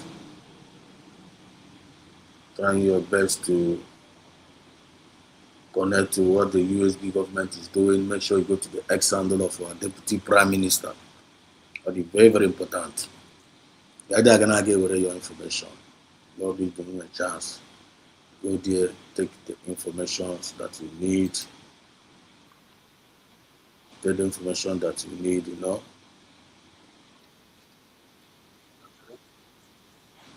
Take the information that you need. Wait. Make sure you now got to the ex-handle of the Deputy Prime Minister. Take the information that you need there. I got connect to the wrong channels, now get away information. Go to the website of USB government. Take the vital information. Anything outside USB government, it's fake. And make sure that you know that those people that are under USB government, serving under USB government, make sure you go to the channels and take some information. Can you align about us? Independent medias, we are independent. Independent medias. Whatever we see our government doing, whenever we get hold of it, is to let our people know. You understand? To let them know. Carry along. Okay, go on yourself now. USB, you let us know. We are here working like a team. I am a team. We are here working like a team to promote USG our own government. And we are very, very proud. I am going to USB as our own government. Man, you're talking my point. So everybody's hand is needed. Come and contribute your quota. In your prayer, come and contribute. With your action, come and contribute. With your talent, come and contribute. Don't be useless. Be useful. You got to go. Be useful. Make sure you are useful. That is very, very important. So, as we are moving, we are actually progressing. As we are moving, we are actually progressing.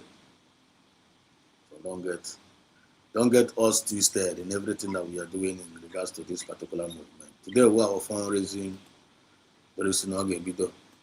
So get yourself prepared. Nothing is too small and nothing is too big. Nothing is too small, nothing is too big. If you know you have anything to deliver, to give to the people of the Biafran government, go and donate. The website is there. You can donate through your license office, which country, wherever you are being hosted. Donate through there. You can donate through the website. You can come to the fundraising and enter there and donate. And while you are donating, donate rejoicingly, donate willingly. I bet when I say when I donate, I will have a cassette. You go. So I bet when I say keep donate to where I will have a cassette. You need donate. Make sure you donate wisely. Okay. So Furthermore, and may God bless every donor of USB. God bless USB donors. So furthermore now, the information Homeland Media United States of Biafra has been delivered. He talked about make sure you run away from anything Anioma. In the Nigerian, we have Anioma state already, one of the 40 states of Biafra. The Nigerian government are still claiming, pretending that USB has not been declared. Not to create another state, Anioma state under Nigerian government. Don't listen to them. Oh. Stay clear. Stay clear. Anioma state already in Biafra. USB wants Akpobio. Okay, Nigerian government. You have USB have already warned Akpobio. I want to go on.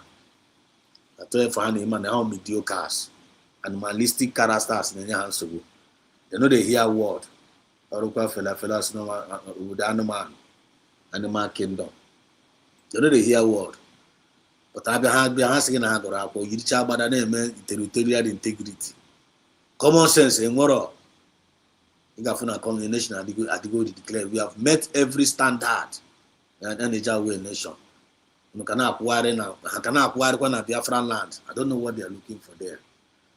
So can kind of apart. Let me put this on the screen.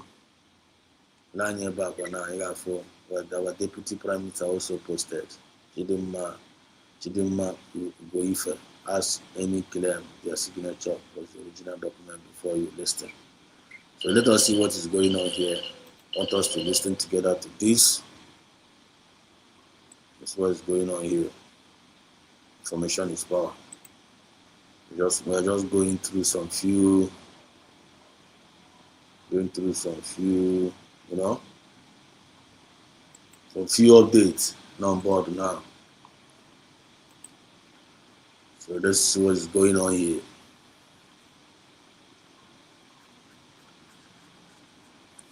Let's see what's going on here. You know? And you ask yourself, these people that are clamoring to be PM or whatever that they are making themselves to be, ask yourself, go and ask anybody that knows when PM started.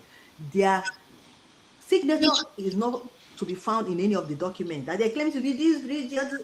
All of them that are saying these people doesn't know what they are doing, they are in the right place. And ask them, is there any one of them has their signature? Even the charter of 10 when that one was running, is there any of them signature inside that charter, or even the constitution or any legal document? You will not see their signature there. You will not even see our PM refer you to them when there is any issue. The person that he will refer you when there is any issue is the COS, which is the deputy prime minister now. Oh. As well, her signature is in all these documents that is claiming to. If you sue somebody to call, where will they start to defend you? Imagine. You are trying to say that I seal something that I sign with my signature. How will I say what I owe? What my own signature is inside. You that is claiming that you are the right person doesn't have your signature there. Can you see the Animalistic? Is it? I'm gonna forget. And you ask yourself, these people that are clamoring to be PM or whatever, they are making themselves to be, ask yourself, go and ask anybody that knows when PM started. These people animalistic, mediocres, animalistic characteristics. It's okay for Tonyas to may analyze and aside care. They will come and tell you USB is not existing. There is nothing like signature. There is nothing like declaration. No one can have signature there. When they created the 40 state, we are not even there. They did not contribute to nothing. But they have to. Even how I'm going to say that they don't belong anywhere. Example, I buy camera and ask when I talk to Biafrans. And the Biafrans and I talk about Biafrans believe people are their own government. Not to go to her, not contribute to any push back. If I make a motor, how I'm not possible go out again this now, go out again to me in them. How I'm not possible move, not possible in an area nugget.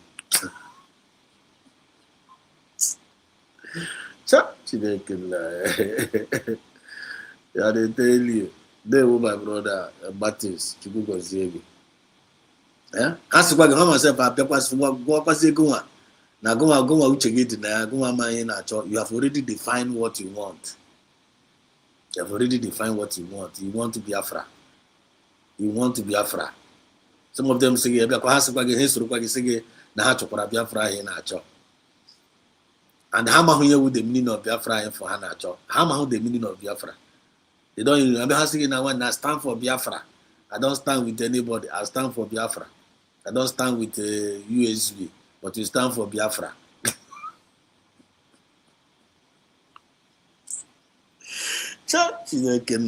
I be asking that now they stand for US, they stand for Biafra, but they don't stand for USB. Nah, no kwa. Eh? I stand for Biafra, but I don't stand for USB. Then the Kenya Biafra is the stand for, and the Kenya USB is the stand for. When I'm on an autocrat job, they will tell you say they stand for Biafra, but they don't stand for USB. Oh, God, they have to call it here because mediocres animalistic characteristics. Onye ọbụla sị that not stand for Biafra, it doesn't stand for USB. Nwanne ka o dị akpara m agwa anụmanụ dị ya. I only know the answer. Nye me in the comment section. I stand for Biafra, but I don't stand for USB. And I call you what I call mediocres. And they are saying that now they stand for freedom, Biafran freedom, but they don't stand for USB.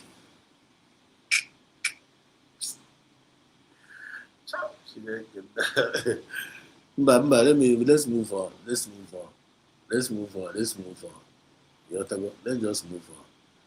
So this place here says also, our CPM also posted here, I am stopping responding to anyone who pretend to love Biafra. I am stopping responding to anyone who pretend to love Biafra, PM and DPM, but never made any post in support of them. Could you imagine? Such person is a wolf in a sheep's clothing. You can't convince me you care about them, but never made any post in support of them. Such person isn't one of us, but a movie, but a mole. Office holder, United States of Biafra.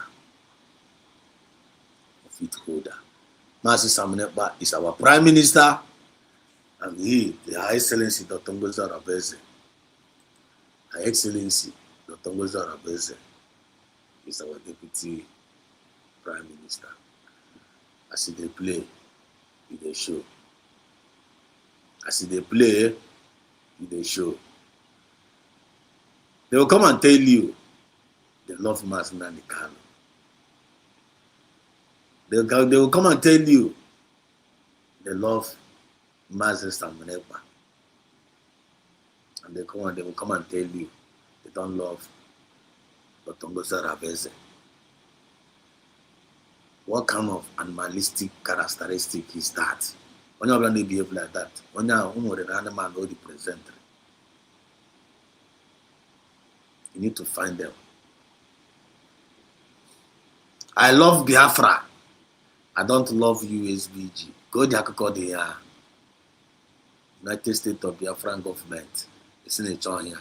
You need to Biafra. You join United States of Biafran government.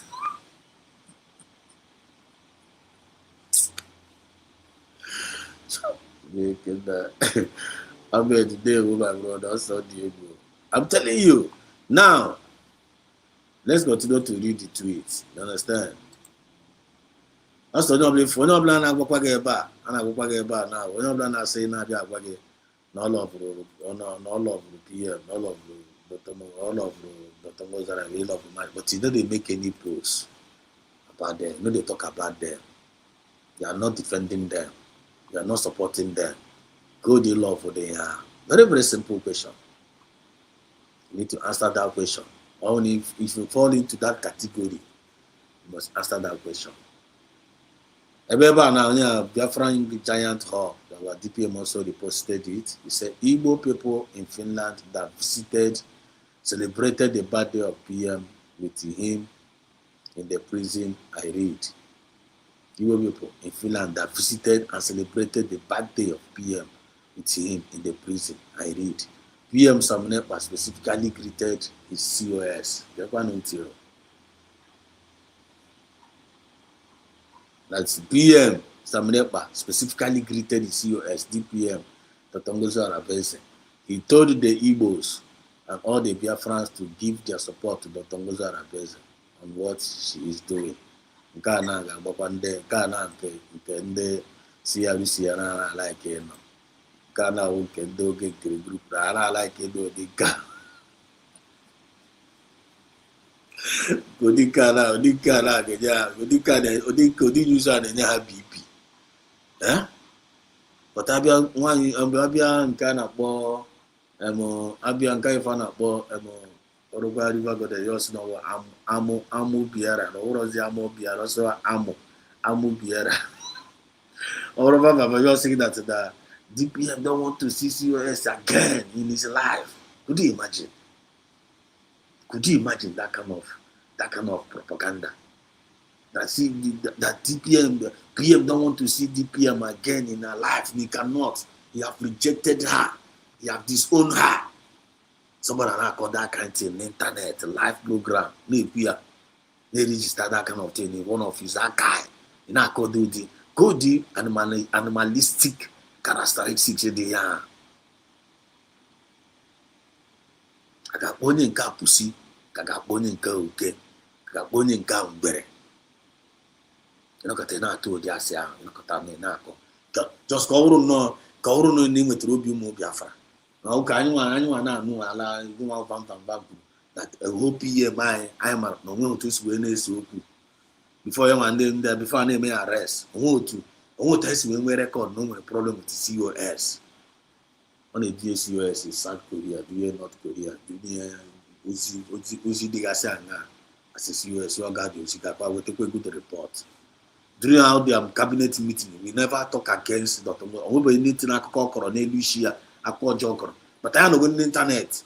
Maybe our PM on the cheese on that for our warning. They achieve one warning. Now correcting why you short. Now talking to him, mother, but he was talking to them, even no game career. Before I name issue, I am with a little knowledge and that one a little bit flat. But he was covering all of them all. He was still protected them under the same umbrella. Biafran government in exile when we are still doing Biafran government in exile. He protected each and every one of them. He carried them along. She said that no one no gago. Everyone no gago. No, we had na Biafra after the declaration. Almost in dozo, they were raise your nothing. Almost in dozo, they were honored.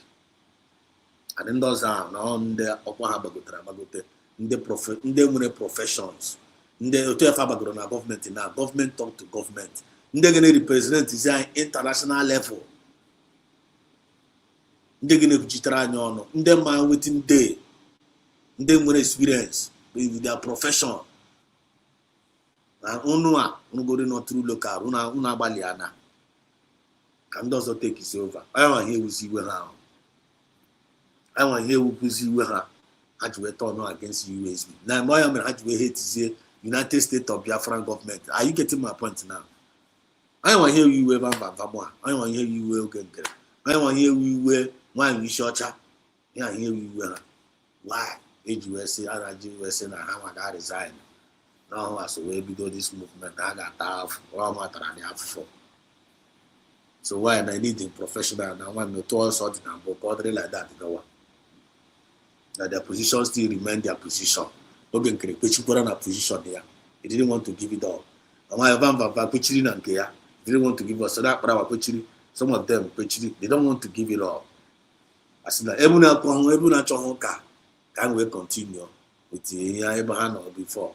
Now Haga has everything. Now Haga has I want hand on email now. Now they have done everything they could, they feel like they can do to disorganize the USB government. They were not able to achieve it. And they are not going to achieve it now, tomorrow, or forever. They are not going to achieve that. They are not going to achieve that. Hand is too small. Also, ha ga recruit all the whole ndị DOS niile nọ n'ụwa. Recruit all the whole Iraq niile nọ n'ụwa. Also, ha ga kwụọ the highest lobbyists ụgwọ to talk against the USB. They are not going to achieve anything.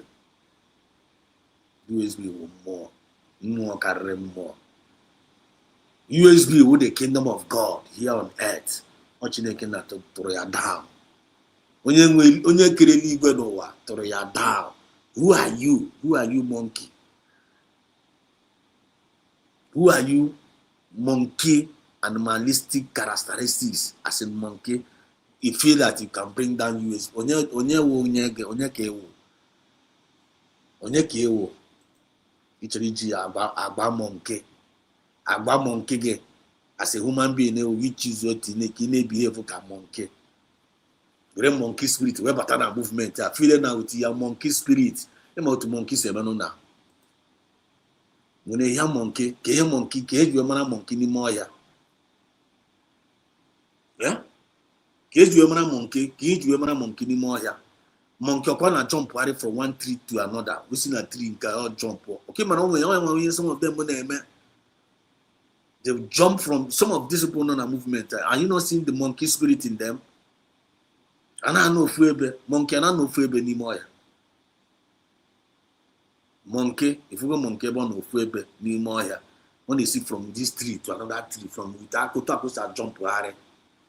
I gotta go yourself, yoga, orichakwan yoga, jump, monkey from year to year. We also know when I want Richard yoga, jump from tree to tree. Are you not seeing it in this movement? Are you not seeing it? Mediocres animalistic characteristics in the movement. On enough they behave like a monkey. Now this movement here. They will jump from one tree to another. From one tree, I keep times I jump where I see now from US, I'm not going to fall back from fall back. I'm not going to 4D from D. I'm going to CRC from there. I'm not going to CCC from there. I'm not going to Autoplug from there. Now I'm not going to Mami Hana Mare Kamonke. No Fuebe. No Fuebe. No Fuebe. Hagano Nito Fuebe. How come Kata tomorrow? How come that one tomorrow? How come that one tomorrow? They can't stay one place. You can never see them stay one place. Just like one in church. And I don't know Fuebe. And I know Fuebe. I got on the same one program on like this. Call a lot of different things. I'm not going to tell you call Ika in short. Always here and one. The next minute you say, now getting the man. I'm not getting tired. Now we day here.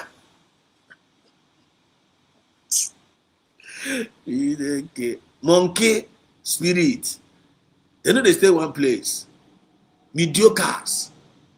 I possess a lot of animalistic characteristics. Mediocres. They are human beings, but they don't behave like human beings. They are human beings. Mediocres. How human being? But I need behave like a human being. I need behave like an animal.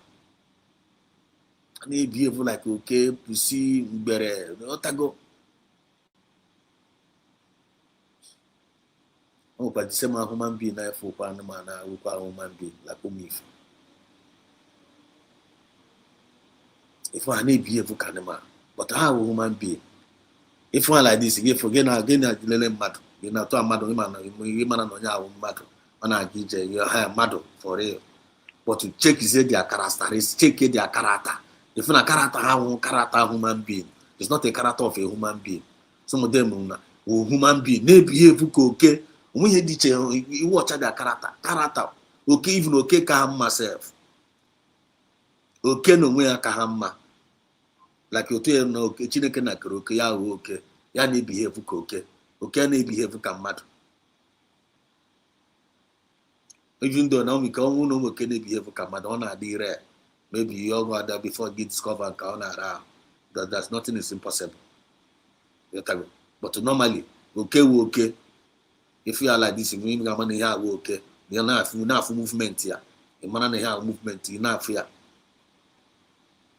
I been a movement here now. Almost some human beings may behave okay. Go and check them out. Especially I see you. They will welcome. Shabbat shalom. Yeah? You know, if you only behave okay. Otu a nwunye dị iche ya na oke. A na-ata gị oke ọ na-eme oke na-ata mmadụ ọ na-afụ gị grease. Are you not seeing it in this movement? Check them out. You know them. When they nke wụ na nwanne otu efe nwere chameleon anụ chameleon na wee nwere na movement animalistic mediocres animalistic characteristics ị na-afụ ogumagala a na-echenjigharị color na-echenjigharị you'll be seeing them in the mediocracy world. You can't feel na ebe ụmụ ife na-akwụ ofu ebe. They behave like human being. They don't talk anyhow. They don't behave anywhere. Ebe ha kwụ ha sị yes ha na-awụ yes ha no ha na-awụ no. They don't misyan. Ha na-emiskogbu truth with ha na-emiskogbu ihe ndị a na-emiskogbugharị. They don't behave like animals. And the only animal I mean we keep behave like a lion. They come from the tribe of the lion. I'm a lion spirit. Umife. If you see animal have possessed they possess with the lion spirit. And they possess with the lion spirit. They are warriors, they are conquerors. They don't give up in what they believe in. When they pursue their dreams and their adventures and their dreams, they know they give up. You know, choose a hard crush again. If you want to become an impediment, they will crush you. If you want to become a distractor, they will crush you. If you want to be a discourager, they will crush you. You want to give out with a crush with a crush. If you're not shining, they will crush you. They will crush you. Hana the word define. Hana define if Hana chop. They will define what they want and they go for it. I decided not Biafra Kahacho. They decided how define not Biafra Kahanacho. How first of all, Gaga define no and how to Biafra. What is this Biafra? And I realized that Biafra will gain peace. No meaning peace. I realized that Biafra if I no meaning fairness. I realized that this Biafra no represent the equity and justice and no represent the progress. That is what Biafra is all about. That is what Biafra is all about. How can you tell me you are fighting for Biafra, you are looking for Biafra, you don't even know what Biafra stands for, but you are using the name Biafra. You are using the name Biafra, but you don't know what Biafra stands for. Even a Van saying that now one day Biafra, one you shall Biafra. Ogenkere, Biafra, my fellow Biafrans. My fellow Biafrans. Oja na sige my fellow Biafrans. Yeah. Na sige no fellow Biafrans. Am I here with the meaning of Biafra? Am I here with the meaning of Biafra? Okay, if the person claim that no am I here with the meaning of Biafra, came in on your represent here Biafra represent. Ogenkere na sige Biafra, my fellow Biafrans. Biafra is Ogenkere nwere udo. Ogenkere am I here with udo? Am I here with peace? Ogenkere believe in peace. Ogenkere believe am I here with fairness? Ogenkere don't know what fairness is all about. Ogenkere don't know what is equity. Ogenkere don't even know what is justice. Ogenkere don't know what is progress. But he's talking about not fighting for Biafra. If you go to answer Jesus, mediocres, animalistic characteristics in the movement. Mediocres and animalistic characteristics in the movement, such as one you shorter. When you saw Taiwan, you saw Chabiana Sige, on say that na Biafra, now na fighting for Igbo, on a fighting Igbo na, Igbo Mununze Monzo, Igbo Mununze Monzo. You okay, man, Igbo Mununze Monzo. Am I here with the meaning of Unze? Am I here with the meaning of Ozo? You're not fighting for Igbo. But to go and fighting for that Igbo, go and fighting for that Biafra, you don't even have peace. You don't because there is no peace for the wicked. As long as it's the wicked now for this movement, you eat the wicked. You are not fighting for Biafra. If you are wicked inside this movement, you are not fighting for Biafra. Biafra mahonye o, emahanyo Biafra. Forget one in the kuya no. Biafran spirit does not recognize you. And Biafra mean for. You are just wasting your time, disgracing yourself there, telling the people they're not fighting for. We are using in a fight for Biafra. I got fear not again now. I got fear not again. How will you be sitting and fighting for Biafra? You need behave okay. You need behave okay. You made this movement, yeah. You would play the role of okay. Role of okay they play. Mandemana la kuchona nonsense movement of okay. Go and me and a movement, yeah. It's in a fight for Biafra. When you turn yourself to become okay in this Biafra movement, yeah. Pusu gesusugi me. In any animal lovely decided to know each other. Otonyaga turn on we at also. Emma he was soon na Balinaga. Or there also easy, Yane Benabale. Or there am fair, you so decide in Benabale. Or there am fair also. So you decide you will also check since one ya turn on we at also get an or there easy. When you search since all turn on we at also, or there easy. The answer is no. So he turned himself to also. He was feeling it to to okay. You only kega share when you mean chowan kini shite. Okay, no. One no ga mage, on you okay ga mage. On you okay ga mage. He said nature to no to again. If you nature to no go to okuko. If you no okuko ki chore to no chicken, you chore to no go to okuko. Your own okuko ka be behave okuko. With the destiny of okuko. Everybody na like iri okuko. Everybody na like iri okuko. Man no beast na iri okuko. Human being na iri okuko. Ana eji achụ aja, ana eji ma akwa ya manye. Onye ọbụla love okuko. Onye everybody love chicken. A ga-eri gị. Erie gị ka okuko. Ọwụna okuko ka gị mma ịchọrọ ịtọ ọnụ. Ọrụkwa one person ọsị na na-ajụ nwanne obere mama obere skit gị. Na-asị ya na nwanne ka anụmanụ ga-ala ka ịghọ na-asị gị ka ịghọ onye nke ọsị na ọkụkọ ka ọ chọrọ ịghọ. Onye nke asị na ọ chọrọ ịghọ ọkụkọ wee jụọ onye jụrụ ya ka ihe ọ chọrọ ịghọ. Ya jụzụ onye jụrụ ya. Jụọ onye asị ya na ịnwa chọrọ ịghọ egbe. Ọ chọrọ ịghọ egbe. Ara wee gbazie n'ọkụkọ. Ọkụkọ wee sị ya sị na akọwa na ị chọrọ ịtọ n'ụzọ nwoke te egbe so that ị na-abịa ebe egburuziri mụ na asị ọkụkọ. Ya sị ya ọhụụ na iwe ewuwezi onye si na ọwụ ọkụkọ. So when you decide you own ọkụkọ ka ị na-ebihave ka ọkụkọ na movement ya nwanne iwe anụ oriri take it to the bank iwe anụ oriri ọwụ ebe si na ị na-enwegharị onwe gị ebe na movement ya ya ọnwụ na ị na-echuzu some animalistic character choose kwa nke ọbụ ichuzuo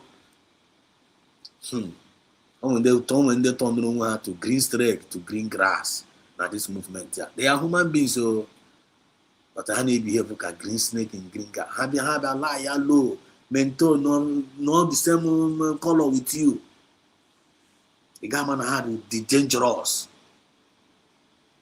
snake ha nọgasị ya na movement ya but biro ya n'obi as long as ị nọ na movement ya n'obi gị dị ọcha no weapon fashion against you shall prosper n'afa Chukwu oke abịa ma ise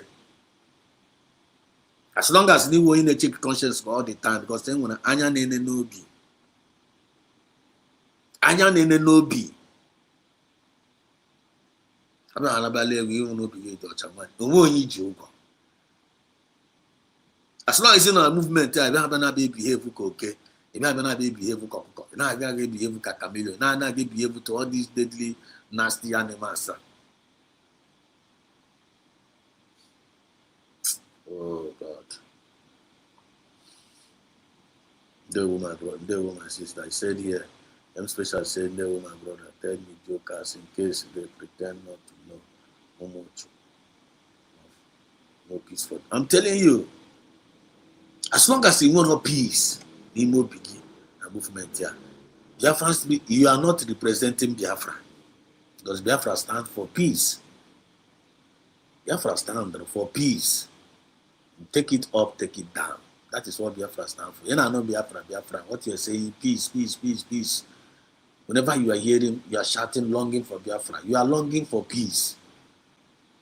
Whenever you say you are longing for Biafra, you are longing for fairness. Whenever I say you are longing for Biafra, you are longing for equity and justice. That is what Biafra stands for. So, then in for Patali, check then why is Shocha? When is Shocha, is he supposed to be talking about Biafra anymore? When is Shocha, is he supposed to be talking about Biafra anymore? The answer is no. But he's supposed to be Biafra anymore. When is Shocha? Because he's not representing Biafra. Vam, or this was in a Kaneko Maka Biafra. No, answer is no. Because he's not representing Biafra Mahonyo. Because there is some Vam moral peace. So Kehana Kuzi is teaching Babadash. Biafra Vam moral equity, moral justice. I think progressive that this movement. It's not adding up anything that will bring progress to this movement. But the only thing she's adding up is what will bring destruction for the movement. So Brother Spirit does not know him. I'm a honor. My problem down in will not go where he's open. They tell themselves the truth. He said, this is clear number. I'm especially said this is clear number.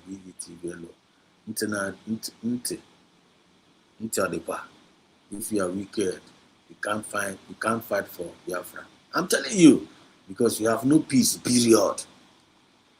If you are wicked, God is saying you guys are the wicked, saying I'm fighting for Biafra. When you put that thing, it's the wicked, the movement. I saying we are fighting for Biafra.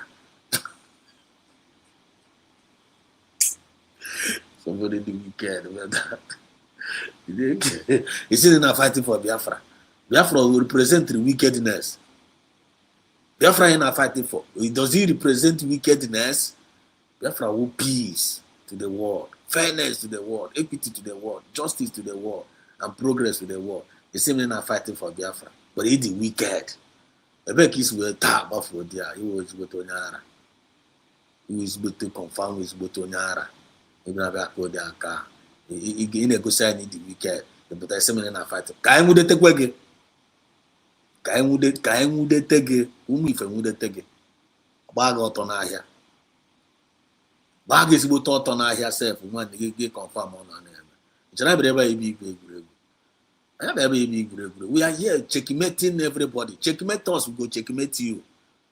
Checkmate us, make the checkmate us, we go to checkmate you. Tell us who we are, we will tell you who you are. Tell me your friend, I'll tell you who you are. Again, a movement, and we are telling you who we are. Tell us who we are. I got off wagging in a mad drum man, buying kind of a drum man. Tell the world, let us know. We even I to us not to be there as an English. It's an every to us, every time to I have a area, I have to us. I have always a competition. Then to carry be and I say, what for dear? I am not called Yakan. I am not doing I see where man, yet you man with, yet you man is Yoku, and this Yoku kind I represent 247. I ship to ground. And I told us, who are you? People that lives in lies, lives in fear. People that lives in lies, they live in fear. I get to the point now. People that lives in lies, lives in fear. They didn't even know how to go down, hand insecure. The spirit of lies leads to the spirit of insecurity. I am insecure. I am here and there. Why did you not to ask? I'm not believing not to cash, not to cool job. I'm not believing not to cash. On are they comfortable? Because one lie leads to another lie. I see nebute insecurity. I see on nebute insecurity. Nigeria in a line today now insecurity everywhere, all due to the level of Ashiatro in that country. Ashi everywhere, lies. When you not be insecurity, Kajienko. Insecurity can't go. If you want to end insecurity, go say to Ashi. You could say na go along with insecurity adre. Trust all trust. You could say to Ashi. You could say to Ashi. Trust a build. And when there is trust, there is going to be a lot of protection. mmadụ sị gị na ọ nọ ya gị mara na ọ nọ ya ọ sị gị yes gị mara na yes ọ gwara gị nọ yes but asị bata na ya mmadụ nwere ike sị gị na ọ nọ ya na nwanne ọ nọ ya as long as n'obi ya nọ ebe ahụ nọ dị ya as it will make you that is it will make you the otago make you gain a feel it will gain a feel mediocres and a feel hot. They are being hotted. They are even scared. They are even scared. Scared to death. Oh, John Atoha. And I didn't so. But I need pretend. I need pretend. Check out some of this woman now. You go watch Animal Kingdom. Okay, no photo and they say more pretty anymore. My antelope or my goat. And I didn't secure. Fear. Every time I go me William Yedu, and I'm not checking Anachema, maybe I lion is Abia. Or jackass Gabia. In the plan, I did a lot. Go and watch Animal Kingdom. Because I know they are not Chapa and would be. I don't know any real man. But we are Homo sapiens. I know a human being. We are Homo sapiens. Homo sapiens. 6 senses. Homo sapiens. We need to behave like a human being. Behave like a normal. Chineke nekara anyị mmadụ. Yi behave ka mmadụ. Go to Chineke na gesi weke cheki ka mmadụ. Ga na behave ka animal. Ga na behave ka nkịta. Ima life nkịta. Nkịta ka eji wee mara nkịta. Nkịta na-eri nshi ya. Ọ bụpụ ya ọrachara. Nkịta. Very, very disgusting animal. When they were human being, Homo sapiens, and they behave easy be that. In my age, we are easy will always on a latch. When they kind of a week, I say, easy no what. It's a chakwa that I want self one. You happy at Yoga Mapukwana, dustbin, Mapukwana, Chawapangina dustbin. Would be me now, pies everywhere, not nonsense on the area. So quite serve chakwishi, salad, savoya, my rice, akuraka we share with pepper soup. One, you will still go back to easy. Easy will always be easy. Go to Mediocres, each way a human being now, this movement. In a behave easy, and they want Homo sapiens to like you. You talk a real Homo sapiens are human being now. Kobia Sorogo, they behave easy, and I call your raka. Are you not seeing them? Are you not seeing them? If you know when they behave, if you know when they ask by their fruit, you shall know them. Are you not seeing those some few individuals on a movement here? They behave easy. You have a name, yan easy. We teach yan easy. We teach yan easy. Life easy. Today you're saying you go and support it. And we can no one much upon a bribe. Not a bribe. We read a touch. I know where I'm going to read bribes. I want new bribes. Homo sapiens. Now, but where I want near a guide now by bribe. One no young as a one on your jaw. Go to put it. And now, where this man had a rock clean. On our crazy be that.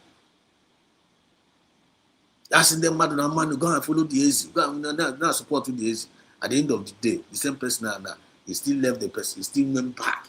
He still the talk and say, is this the talk us upon where. Now one keta, now easy, now one coming. They change it. Mediocres and animalistic characteristics in the movement. Telling you, lies everywhere. Thank you, my sister. Yeah? The spirit of lie is the spirit of fear. No peace there. When I be for now, say morning, afternoon, night. Ojo.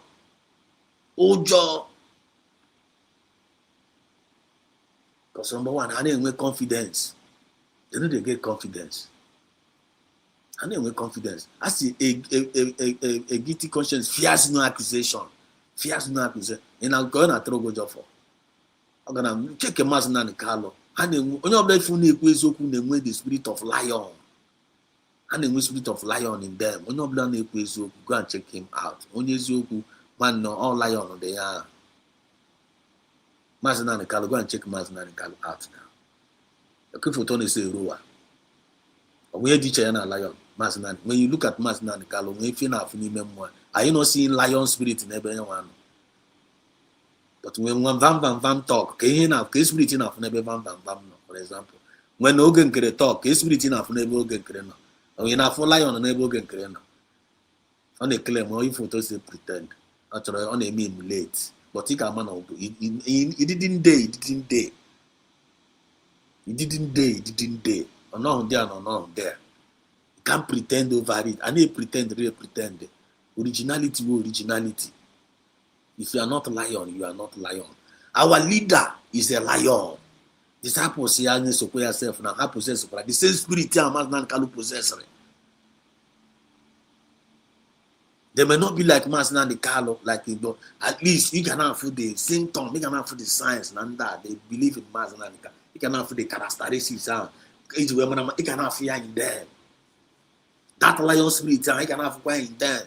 Because I just go Masna and Kalujuenaga. So the same anointing now, you can have fire in them.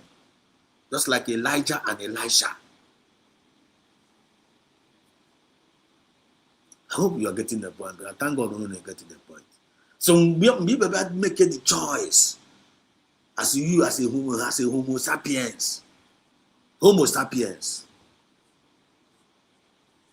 You know it's all lecture no study child no okay life come you see okay life you would pattern movement automatically the decision he make rewo man chetekwa na pussy no kwa somewhere chetekwe mgbe anyị tọnụrụ nwoke to okay o nwere ga-afụ gasị okay onye ga-afụ gasị oke na movement a fụgo na ha na onye nke a bụkwa spirit of oke chetakwa na onye ga-ala ka ịtọ na onwe ya tupusi ka ọ ga-achụwa agụ nwa nwa oke inwe idea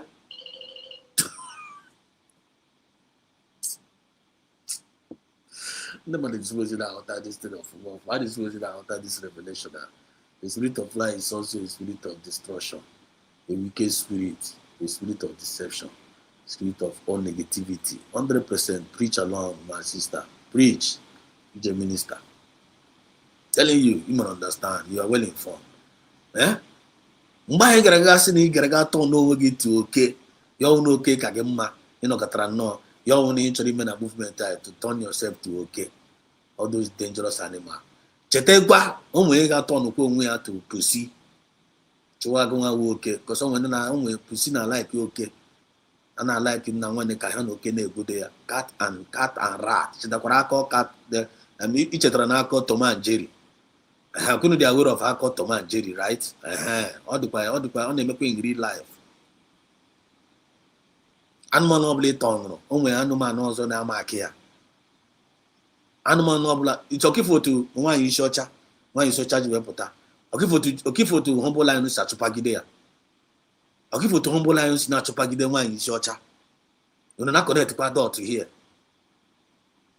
Good for to one you so humble lions not Chupagide one you short. Because humble lion like on spirit when you short like a tall at all. Or the cat and rat. Or this guy who watch a when you short. Or the guy who catch Kuno Kipura, humble like Chopagide one, yeah. Like kind of humble lion and happy aka. Also, quite a loss of humble lion. One no one was in a humble lion until you offer the end of that woman. Yeah, I'm couldn't not connect. I just know use as an example. Couldn't not connect the dot to here. That is how this world is all about. So animal lovely na chokwe ke ton kwa. Another animal also got ton kwa ga chokwa kwa gwan.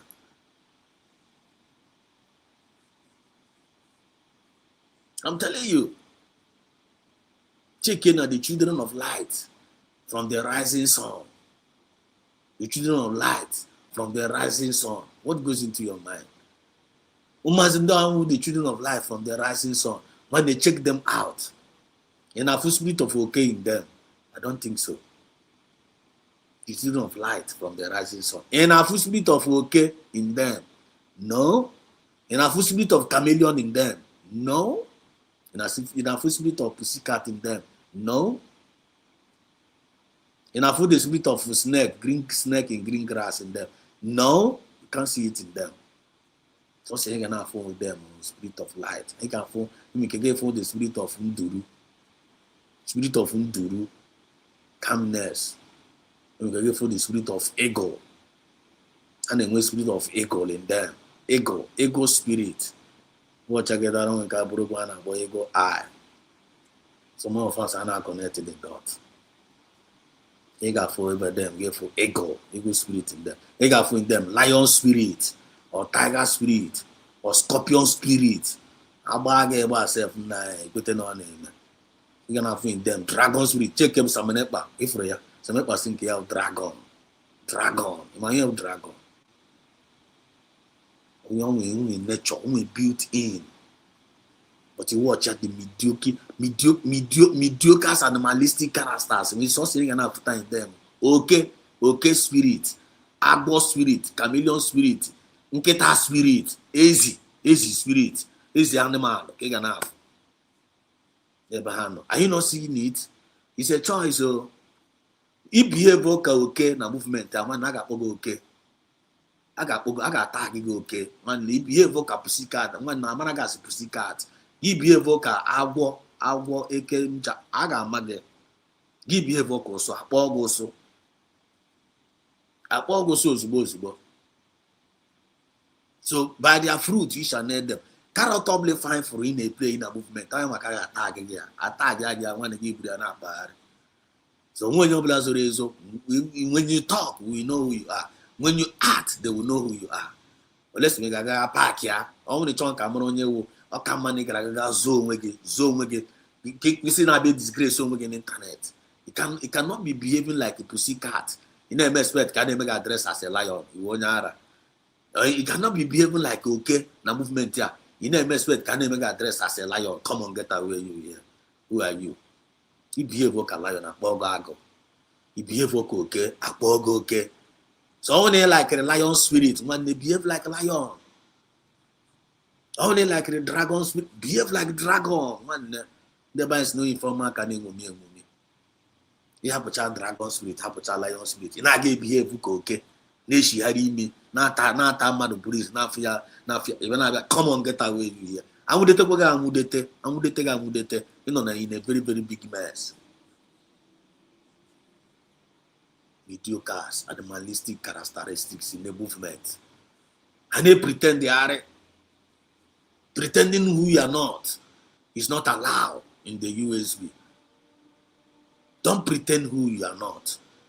If you are not possessed with the spirit of light, don't pretend to be light. Don't pretend to be light. If you are not possessed with the spirit of lion, don't pretend to be like a lion. You are making a very, very big mistake. Nothing good comes from the spirit of light. Confirm. Only how many say about happen. If you are not to here and there. Now look at what is going on here. They can go to the man out of something. I am by your own. Because the kita now, you don't want to miss one. Kita is now, you don't want to even the kita now. They are utterly and totally confused. Because the kind of Ezioku I pretend, the kind of Ezioku I doyereha. The kind of Ezioku I doyereha. This time around, na keep as well.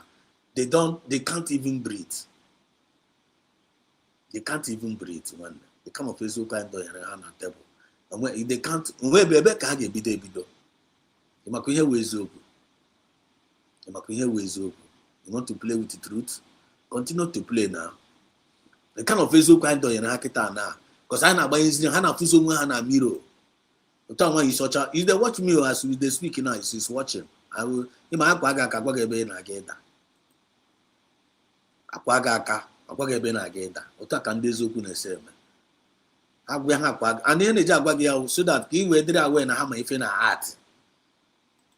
Okay, we did away, calm my fin art. Because some of them they feel one hand is so.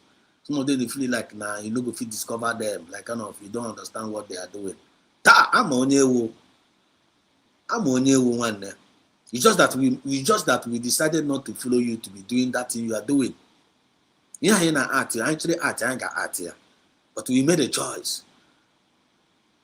Saga in the kilometer now, but actually so about saga, man, I buy the saga one day, give me Allah. But it doesn't give us joy. Or when I be I say in ato, if you ain't decide okay I call go propaganda n'elu isi, one propaganda himself one I got chok. But we decided not to, because we enjoy your name. You know, kill money chori the weekend. You will go around, you know, achievement one. I jog. No saturate matter. If I decide to jog, one day you go free, you give. Think all and I give you, but we decided not to. I have a Hebrew, I'm very awesome. I have a Hebrew, I'm very awesome one. You know, no go on one's ne go on woke, go on better. Go on green snake in green grass. In my eye, they make green snakes in green grass in a village. I'm to go to village. In my eye, they make witale. We multiplies at you one hunters of a actually some way to I was opportune to live in a village. I'm even life. I tested it. I'm all those things. I was able to live in the village. I tested farm season. You know which are procedures. There's some principles. When I came into this movement and now begin to be connecting dots, not connect a lot of dots. I started connecting dots. Study why a lot of things now connected. Now I got that knowledge. Because in this movement, we need to gather knowledge.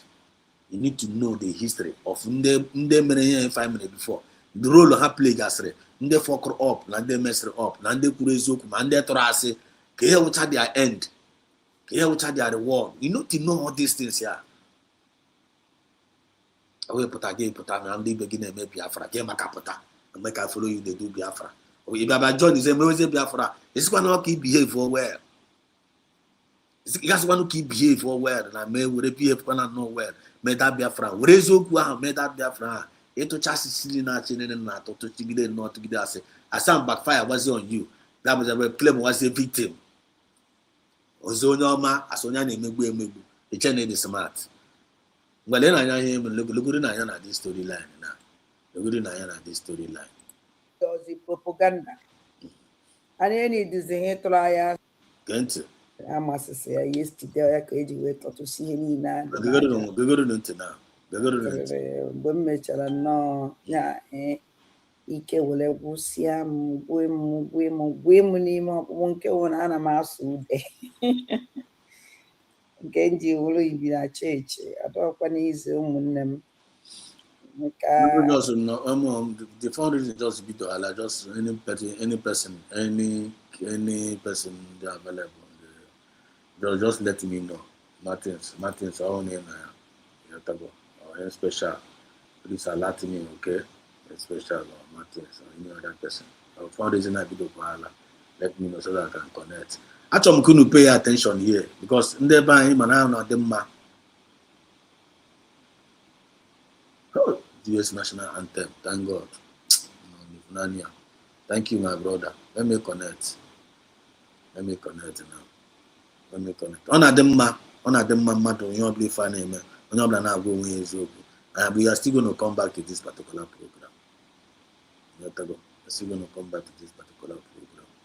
So let me sign out now and then connect to USB. This program now. I like to join you together with the USB. So I love you all. We're gonna after the fundraising, maybe later today. Let's discuss about this people. I'm gonna tell a lot. If you know this topic here. When I get phone number, after this topic here now, if you know some of these mediocre self, you will see a total turnaround. Never that is how I got my zebaga. I got my nabago hunter. My life, okay, life, you cannot fear, kuro. You can see very, very clear. And the one time at an amatago and I will okay, so bad to go. You okay, Mataquahala and Amanago, Yamuna go, okay, man, Katakata, your was the way of escape. Oh no, that can't be in her. I need no ketana, but kitty kata. I can't say ban like Baba Zake, so of their stupid attitude. They will know what you go. Let me connect to the foundation. They will.